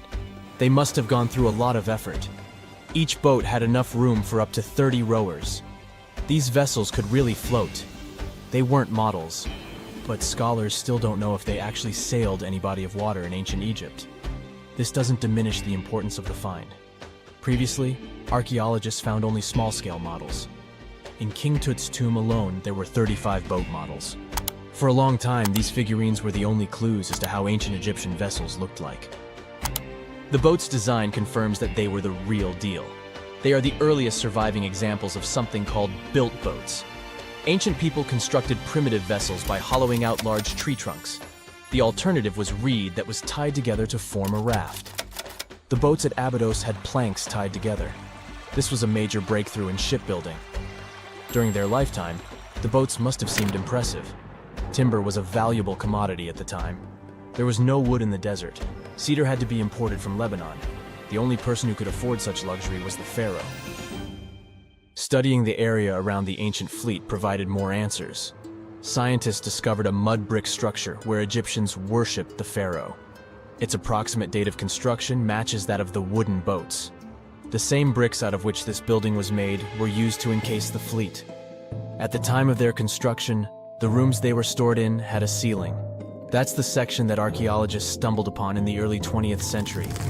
Just like mummies and coffins, these marvelous ships rested inside splendid vaults. The exterior of these rooms was also impressive. The outer walls originally had a plaster of white limestone. It reflected sunlight. In the desert sun, the structure housing the boats must have shone from miles away. Ancient Egyptian builders used the same technique to cover the pyramids 500 years later. Today, their surface looks jagged, but it wasn't always like this. When they were constructed, the pyramids had a top layer of fine white limestone. Their surface was smooth and it gleamed in the sunlight. Instead of stairs, the outer layer of the pyramids was more of a sleek ramp. Archaeologists were left with one final question. Which pharaoh owned the fleet? The answer lay just a mile from the site. This is where the tomb of a pharaoh from the 5th dynasty rested, King Senwosret III. Its time and style of construction matched the ones of the chambers with boats. The very end of his rule might explain how the boats ended up in the middle of the desert. The pharaoh probably passed away in northern Egypt. Then his body was transported down the Nile to Abydos in a marvelous procession of decorated boats. The vessels were later lowered to chambers near the final resting place of their owner. This had a symbolic meaning. In the ancient Egyptians' belief system, ships played a key role. Their supreme deity was Ra. He traveled through the sky during the day in the form of the sun. At nighttime, he sailed through the netherworld in a solar boat. The pharaoh identified himself with Ra. That's why he needed boats in the afterlife. That was the only way to regenerate himself. Just as the sun rises every day above the horizon. This belief existed for thousands of years. The more famous Pharaoh Khufu also had a ship. Scientists found it in 1954 next to his pyramid at Giza. It is some 4 centuries younger than the fleet at Abydos, but Khufu's ship was almost 2 times longer. The Great Pyramid of Giza and King Tut's tomb are some of the most famous archaeological finds in Egypt. But there are many more secrets hiding beneath the endless sands of the Sahara Desert. Recently, 2020, archaeologists found a lost city there. They have labeled it as the most important discovery since King Tut's tomb, 1922. The city of Aten is some 3,000 years old. Historians hope it will give them a unique insight into the everyday life of ancient Egyptians. The famous archaeologist and Egyptologist Zahi Hawass proclaimed the site a lost golden city. Aten sits some 300 miles south of Egypt's capital, Cairo. It is close to the famous Valley of the Kings. Archaeologists first found sections of mud brick walls that spread out in all directions. They discovered complete rooms with tools of everyday life inside. The research team unearthed a bakery, a residential neighborhood, and an administrative district. They all date back to the time when the Egyptian civilization was the wealthiest in its long history. They were also the first to make objects from iron. In 1911, scientists found a set of iron beads near a village in Lower Egypt, El Girza. These are the earliest known iron artifacts. The discovery is literally out of this world. Ancient people made them by beating into shape a piece of a meteorite. The 9 beads were once part of an ornate necklace. They are now blackened and corroded, which is perfectly normal for a piece of jewelry that is over 5,000 years old. They consist of an iron-nickel alloy. Researchers were impressed by the skill of ancient jewelers who processed the beads. Their craftsmanship is more impressive when you think that they didn't know the stellar origins of the material. The Great Pyramid of Giza also has a remarkable feature. An international research group investigated the electromagnetic response of the structure to radio waves. They found that the pyramid has the ability to concentrate electromagnetic energy inside it. This occurred inside its chambers as well as under the pyramid's base. It contains an underground, unfinished chamber. It seems that the electromagnetic response is connected with the properties of limestone, the Great Pyramid's main building material. The research results might have a practical application. The way solar cells and nanosensors function could be improved by this remarkable find. Ooh, so check this out. Researchers just found some super old footprints from a family of extinct humans, like we're talking 300,000 years ago. The prints belong to a group of Homo heidelbergensis. Ooh, that's a tough one, but I nailed it. So those dudes were pretty advanced for their time. They were building homes and hunting big animals. But unfortunately, they couldn't handle climate change and disappeared about 28,000 years ago. No, they weren't sissies, trust me. The weather was really tough back then, and they couldn't just go grab a down jacket like you do. So, the University of Tübingen crew made the discovery in Germany, where they found the perfectly preserved prints in a forest by a lake. Apparently, elephants, rhinos, and other critters used to come relax by the lake, and so did this Heidelberg family. The scientists believe they were probably just a family outing rather than a group of adult hunters, since there were little kid footprints too. And depending on the season, they could munch on plants, fruits, leaves, shoots, and mushrooms around the lake. Experts even found tracks from an extinct elephant species that used to weigh up to 13 tons. Now, can you imagine seeing one of those in person? Just so you know, 13 tons is about 45 times as heavy as a pig. Oink. They were digging around in Schöningen when they stumbled upon some elephant tracks that were 21 inches long. That's like the length of a really big ruler. They even found wood fragments in the ruts that the elephants had left behind. But wait, there's more. They also found a rhino print from the Pleistocene era, which is pretty wild. It's the first time they found a footprint from this particular species in Europe. Who knew rhinos had such big feet? Except those whom the rhino stepped on. Meanwhile, over in New Mexico, some British and American archaeologists found some ancient human footprints that date back 23,000 years. They used radiocarbon dating to figure out when these footprints were made, and it turns out they were stomped into the mud during the last glacial maximum. That's when ice sheets covered much of North America and sea levels were lower than they are now. Now, we've always thought that humans first made their way to North America between 13,000 and 16,000 years ago. But these footprints suggest that our ancestors were wandering around way earlier than that. Some people even think that humans might have been hanging out in North America as far back as 33,000 years ago, although not everyone is convinced. Alrighty, if there were footprints, there must have also been some shoes too, am I right? Well, researchers may not have found signature Gucci loafers, even though they've been around since 1953, but they did find a cave in Armenia full of ancient artifacts from the Copper Age. And guess what? Those artifacts included a seriously well-preserved shoe that's now the oldest footwear ever found. That footwear was made from a single piece of cowhide leather, which is pretty rare today, despite all the fancy schmancy technological upgrades we've got today. Talk about premium quality. Currently, the coolest modern-day designer shoes are trying to copy this hole-cut technique. The shoe was also rubbed with some kind of plant or vegetable oil for extra durability, and it even had shoelaces that crisscrossed through a series of holes, just like our beloved sneakers today. The shoe was about the size of a woman's US 7, so we're guessing it was tailor-made for some fancy-pants wealthy person. Can you imagine rocking these feet whips back in the day? They were possibly the talk of the town. Now, since we're talking about shoes, have you ever had that gross feeling when you step in something sticky? Especially if you're wearing a brand new pair of white sneakers? No, not what you're thinking. I'm talking about chewing gum. It's a total buzzkill to have it stuck to your shoe. A super cool British archaeology student named Sarah Pickett found a 5,000-year-old piece of Neolithic chewing gum made from birch bark tar while on a dig in Finland. It even had tooth marks in it. Who knew our ancestors were into chewing gum too? Apparently, birch bark tar has antiseptic properties, so it's believed that Neolithic peeps chewed it to help treat mouth and gum infections. So it looks like people have been spitting out gum since the beginning of time. Ah, what a tradition. Prehistoric designers had way more than just shoes to offer to prehistoric fashionistas.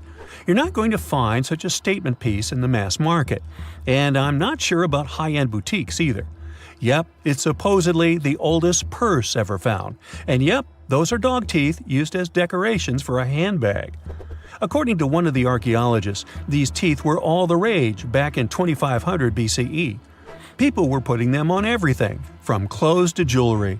But this particular handbag was something special. It had over a dozen sets of teeth and was super fancy, which means whoever owned it was perhaps a VIP. Unfortunately, the purse itself didn't survive the test of time. All that's left are these teeth, pointing in the same direction and looking like a modern-day handbag flap.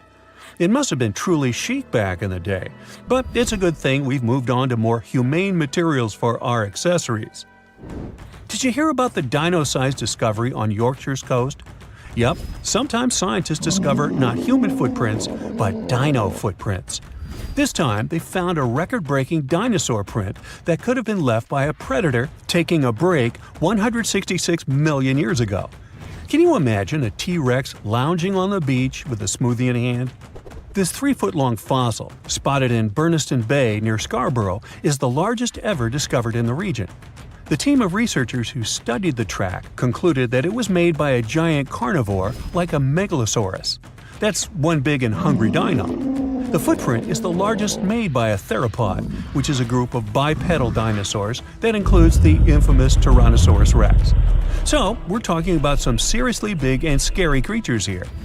A paleontologist from the University of Manchester said the discovery had shed new light on the behavior of these carnivorous giants. Apparently, features of the footprint suggest that this large predator was squatting down before standing up. Maybe it was doing some yoga or taking a bathroom break. Who knows? Another archaeologist, Marie Woods, stumbled across the print while collecting shellfish on the shore. She said she couldn't believe what she was looking at. I mean, who would expect to find a giant dinosaur print while picking up some clams? It's lucky that Ms. Woods and Rob Taylor, a local fossil collector, rescued the fragile print from the shoreline. Experts warned that it was at risk of being lost to erosion or landslides. Now, plans are in motion for the footprint to go on public display at the Rotunda Museum in Scarborough. But there's some more dino-mite news. Several drought conditions in Texas have revealed ancient dinosaur footprints that are over 100 million years old. Multiple dinosaur tracks belong to the dinos were recently discovered at Dinosaur Valley State Park in northwest Texas. The droughts have caused a river running through central Texas to dry up almost entirely, which is how these prehistoric prints were finally uncovered. This guy was a real beast, measuring 15 feet and weighing in at 7 tons. It used to roam the area over 113 million years ago, according to the state park. About 60 prints from this dino have been revealed due to the drought, with an estimated 140 tracks from the dinosaur in total. But that's not all. Prints from Sauroposeidon were also discovered. This creature was a massive 66 feet long and weighed about 48 tons when fully matured.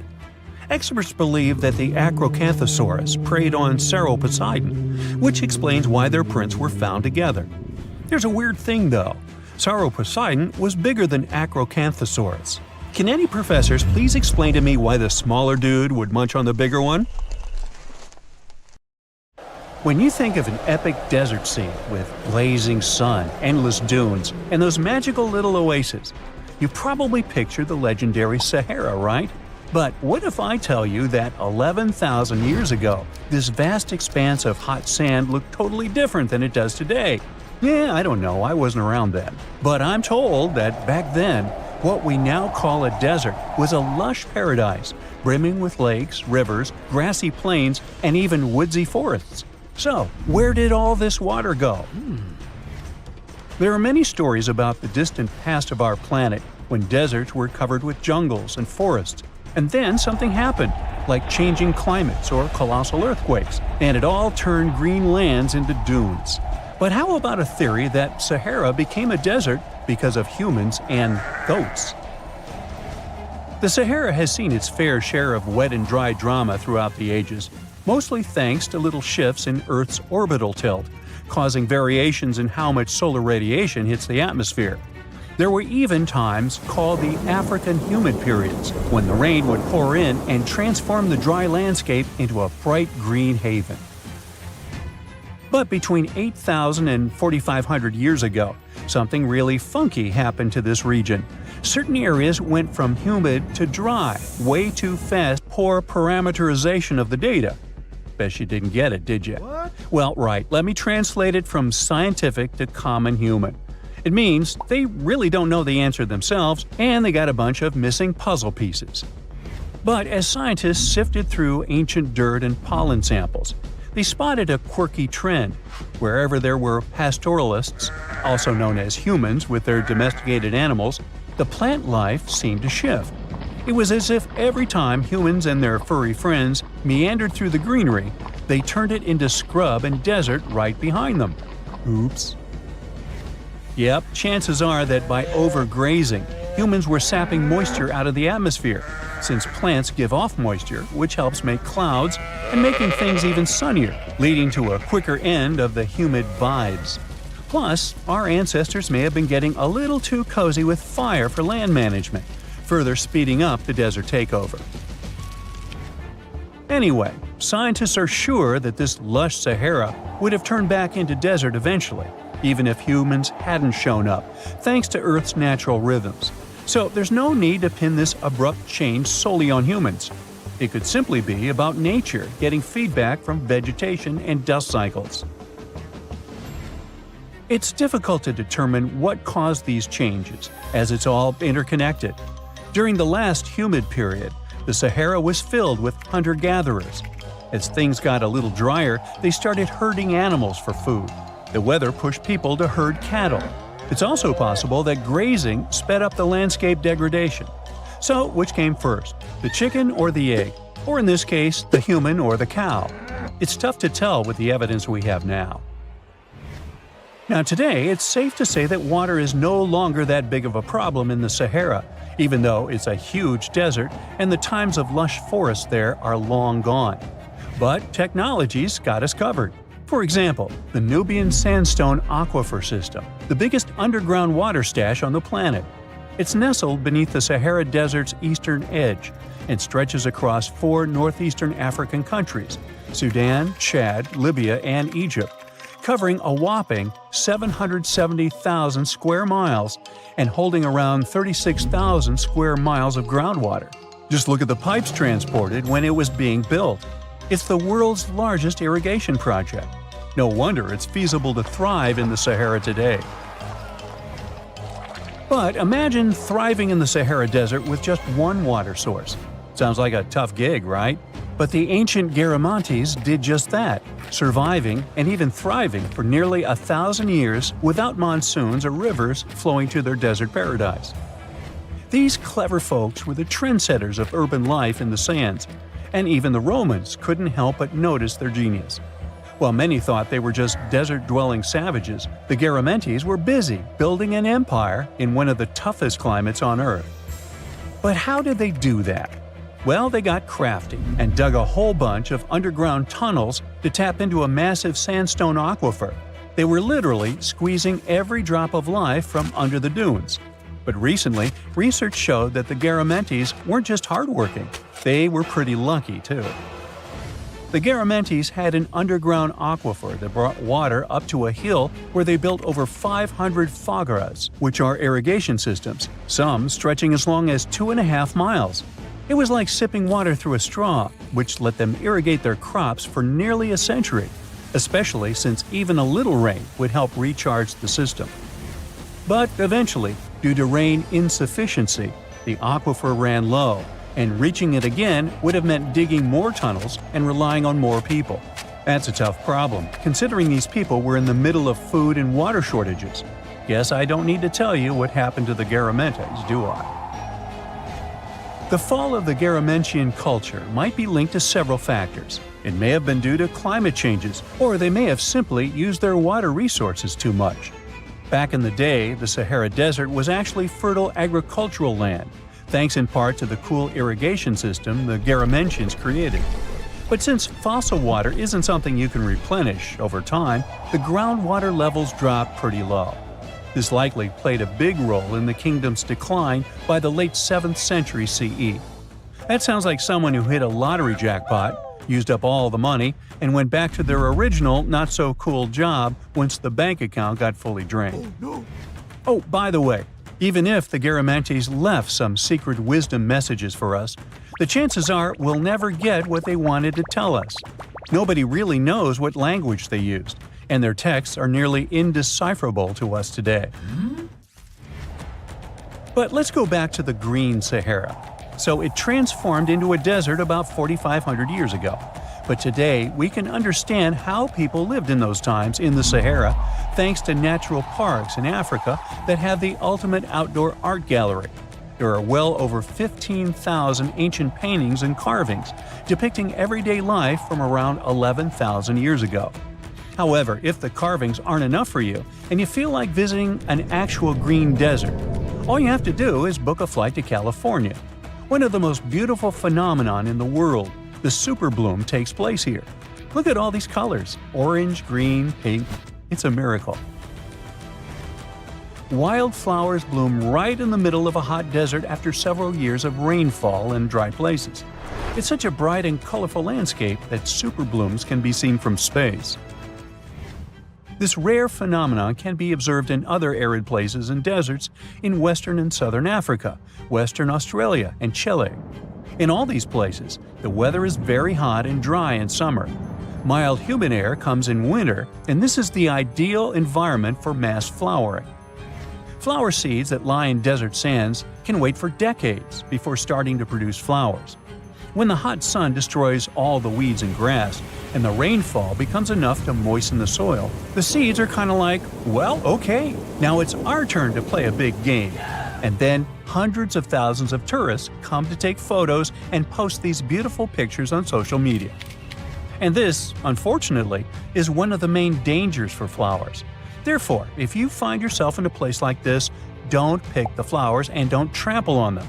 Stay on the path, don't litter. Take only pictures and leave only footprints. You get it? Good. Back in December 2012, a lot of people were freaking out over the idea that the world might end in some catastrophic event. And it was all thanks to the famous Maya calendar. This ancient way of tracking time had been the subject of endless speculation. But one of its biggest mysteries was definitely an 819-day count found in some versions of the calendar. No one could explain why it was there or how it worked, until recently, when a group of researchers from Cambridge might have finally cracked the code. First things first, how does the Maya calendar work? So the system the Maya civilization used to track days was based on something we now call the calendar round. Think of it like 3 interlocking gears. These are 3 cycles working together. The first is a 365-day solar year, known as Hab. The second is a cycle of 20 names. And the third is a cycle of 13 numbers, which forms a 260-day sacred calendar, called Solkeen. Just like we'd say something like December 25th, 2025, they named their days based on how these 3 cycles lined up. For example, here we have the day 3 Manik and the 14th of the month Hop. It takes 52 years for the 3 cycles to align in the same way again. After that, the days start repeating. But this is where things start to get more complicated and mysterious. On some Mayan monuments, we have also found enigmatic inscriptions pointing to the existence of another cycle, the 819-day count. There are about 20 examples of these inscriptions, mostly found in places like Palenque and Yaxchilan in Mexico. So it didn't seem random at all, and this calendar must have been hiding a big secret. Early research showed that the 819-day cycle was represented by one of 4 colors and the cardinal directions associated with them. Black was tied to the west, red to the east, white to the north, and yellow to the south. Researchers also discovered that this period of time could be broken down into 3 smaller cycles. One of 9 days, one of 7 days, and one of 13 days. Multiply them together, and you'd get 819 days. Pretty cool, but why did they do that? This color scheme and the 3 cycles seemed like a basic level of interpretation, and experts were pretty sure its real purpose was still hidden from us. Another thing researchers noticed is that this strange count of days was mostly shown using a Y glyph, followed by a number. But in some cases, they also added a glyph representing Kawil. This was a powerful Maya deity, often associated with creation and lightning. He was usually symbolized by a torch coming out of his forehead, representing the spark of life. But in the 90s, a study suggested that when Kawil's inscription showed smoke and fire coming from his forehead, it could actually represent the planets Jupiter or Saturn, or maybe even both. Wait, that means that the 819 days count could be linked to both planets in some way. From there, research focused on figuring out what that link might be. The first conclusion is that this calendar might have helped the Maya track the movements of those planets in some way. Then they started noticing something interesting. These cycles could be specifically tied to the synodic periods of Jupiter and Saturn. By synodic periods, we mean the time it takes for a celestial body, like a planet, to return to the same or nearly the same position as seen from Earth. While this possibility was pretty exciting, something didn't quite add up. Each planet moves very differently, and trying to fit multiple planets into an 819-day span just didn't seem to work. In other words, this 4-part color-coded calendar system was simply too short to align perfectly with the synodic periods of the visible planets. So it looks like we're back to square one. This mystery had people scratching their heads for ages, until 2023, when specialists realized they might have been looking at it all wrong. Researchers actually needed to shift their perspective. Instead of seeing this system as 819 days, they needed to consider the number as representing timelines. And this period of time could be just a small part of a much, much bigger calendar. You see, as we said earlier, this cycle seemed to track the period when a planet became visible to people on Earth. To prove that these 819 cycles were timelines, not actual days, researchers needed a planet that could serve as a starting point to back up their theory. In this case, it was Mercury. And there's a pretty simple reason for that. Mercury's synodic period is 117 days, which fits perfectly into the calendar count. I mean, if you take 1819 and divide by 117, you get the number 7. So, Mercury is the only visible planet whose synodic cycle fits neatly into this period as whole numbers.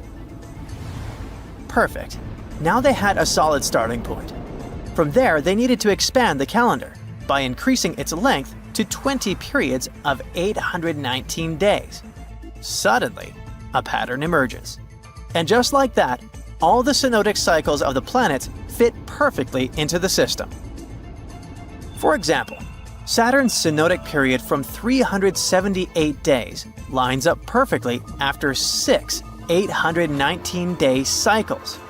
Venus aligns every 5 cycles, Jupiter every 19 cycles, and Mars, which takes the longest, needs 20 cycles.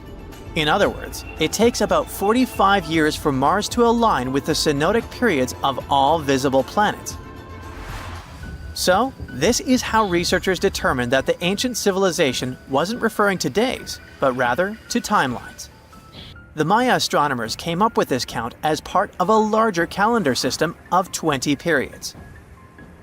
But then a question comes up. Why was studying the synodic period so important to the Maya? Well, we don't have super specific answers about this mysterious calendar yet. But what we can say for sure is that the Maya truly believed in the powerful influence of the cosmos on daily life.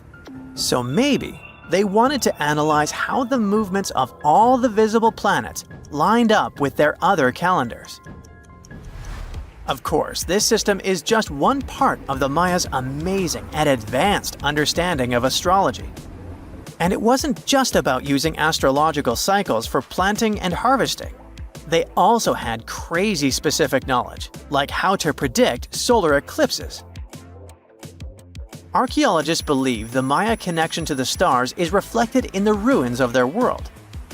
Take the famous pyramid in the ancient city of Chichen Itza, located in Mexico's Yucatan Peninsula. If you look closely at the base of its staircase, you will see a snake's head carved in stone. But here's the coolest part. During the spring and fall equinoxes, when day and night are exactly the same length, the sun casts sharp, triangular shadows on the staircase. It creates the illusion of a snake slithering down the steps. Another example of how they use their knowledge of astronomy in their temples is in Tikal, Guatemala.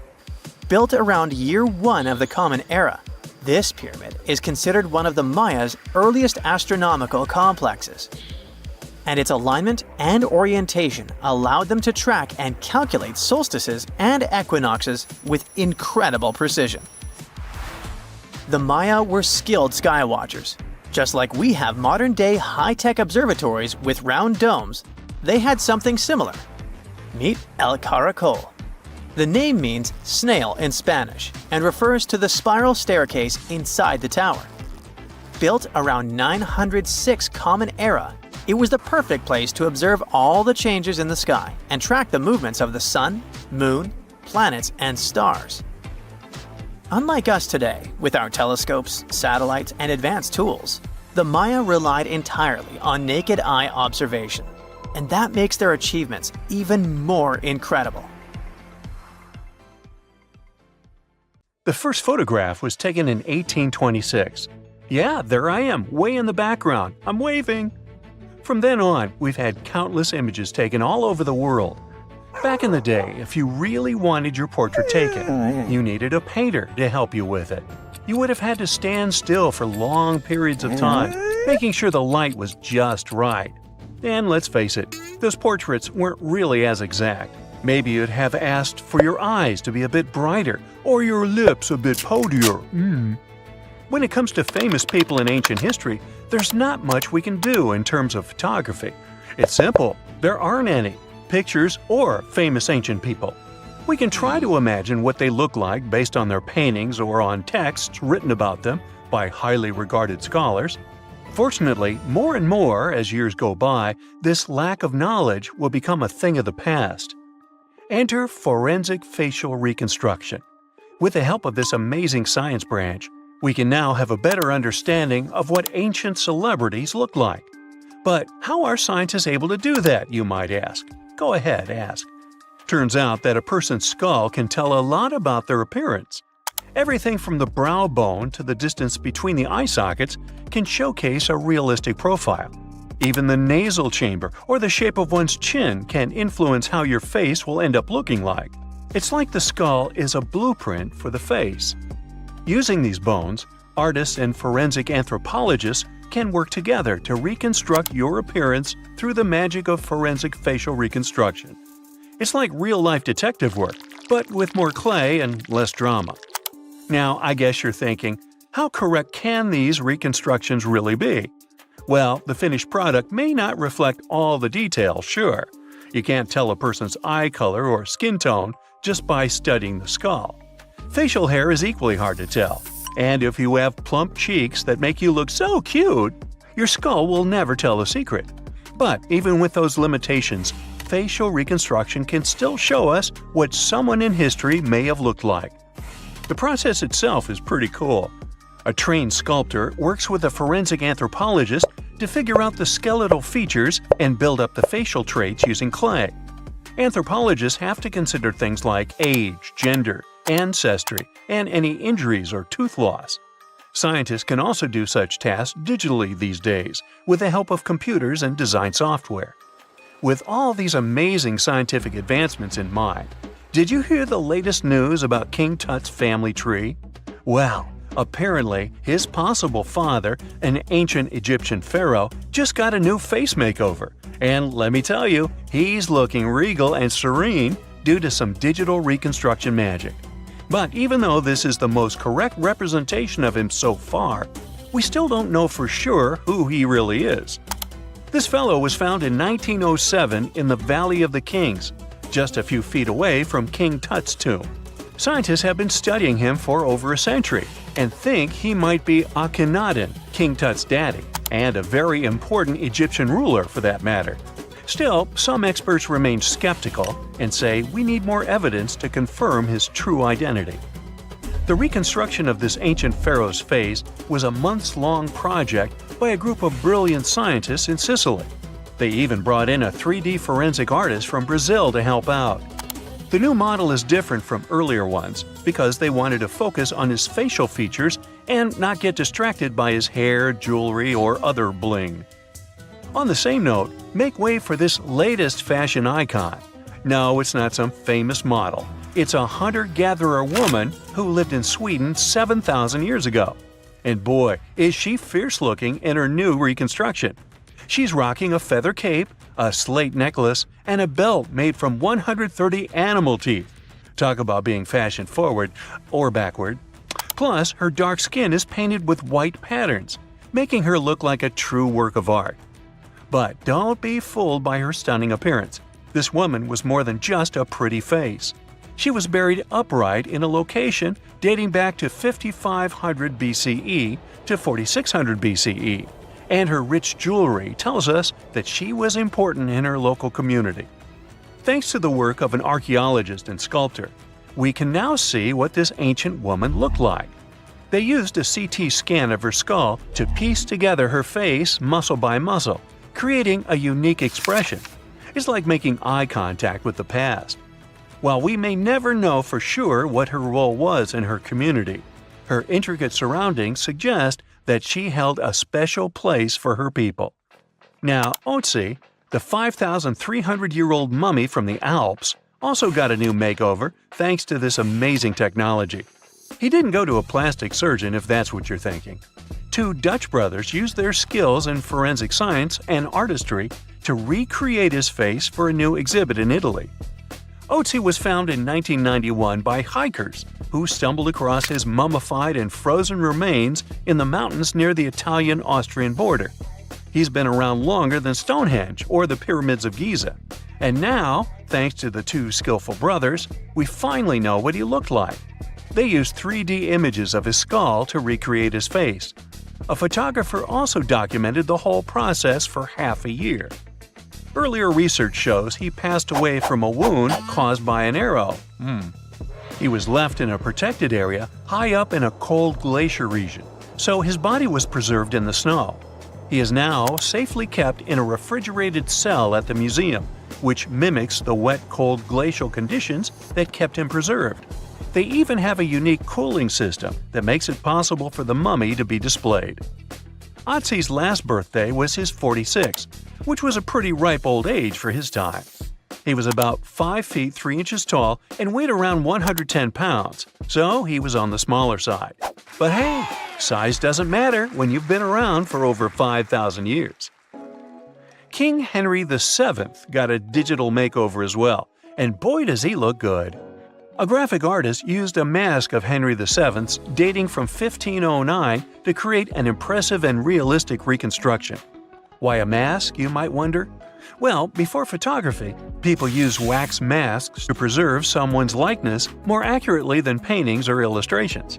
And let me tell you, the restoration of this Henry was a game changer. Henry VII was the King of England from 1485 to 1509. A depiction of him, which can be found at Westminster Abbey, was already lifelike, but the new digital reconstruction takes it a step further. It took the team behind it about 2 months to complete, using a combination of software, custom algorithms, and really tedious image adjustments that were done manually. The project started with a high-resolution image of the mask, which was then used to create a 3D model of the subject's face. From there, the lighting was designed. Lastly, facial markings and hair were added. But what's even more fun is that a beard was added to Henry VII's face too, since men during that era were commonly bearded, wore a beard. We'll never know for sure if he was bearded or not, but it's a hilarious touch that adds to the character of the reconstruction. The same team has also created facial reconstructions of other historical figures, like Mary, Queen of Scots, or Oliver Cromwell. These masks are like secret passages to another time, if you think about it. It's amazing how technology can take us back thousands of years to see faces we've only imagined. And who knows, maybe in a few hundred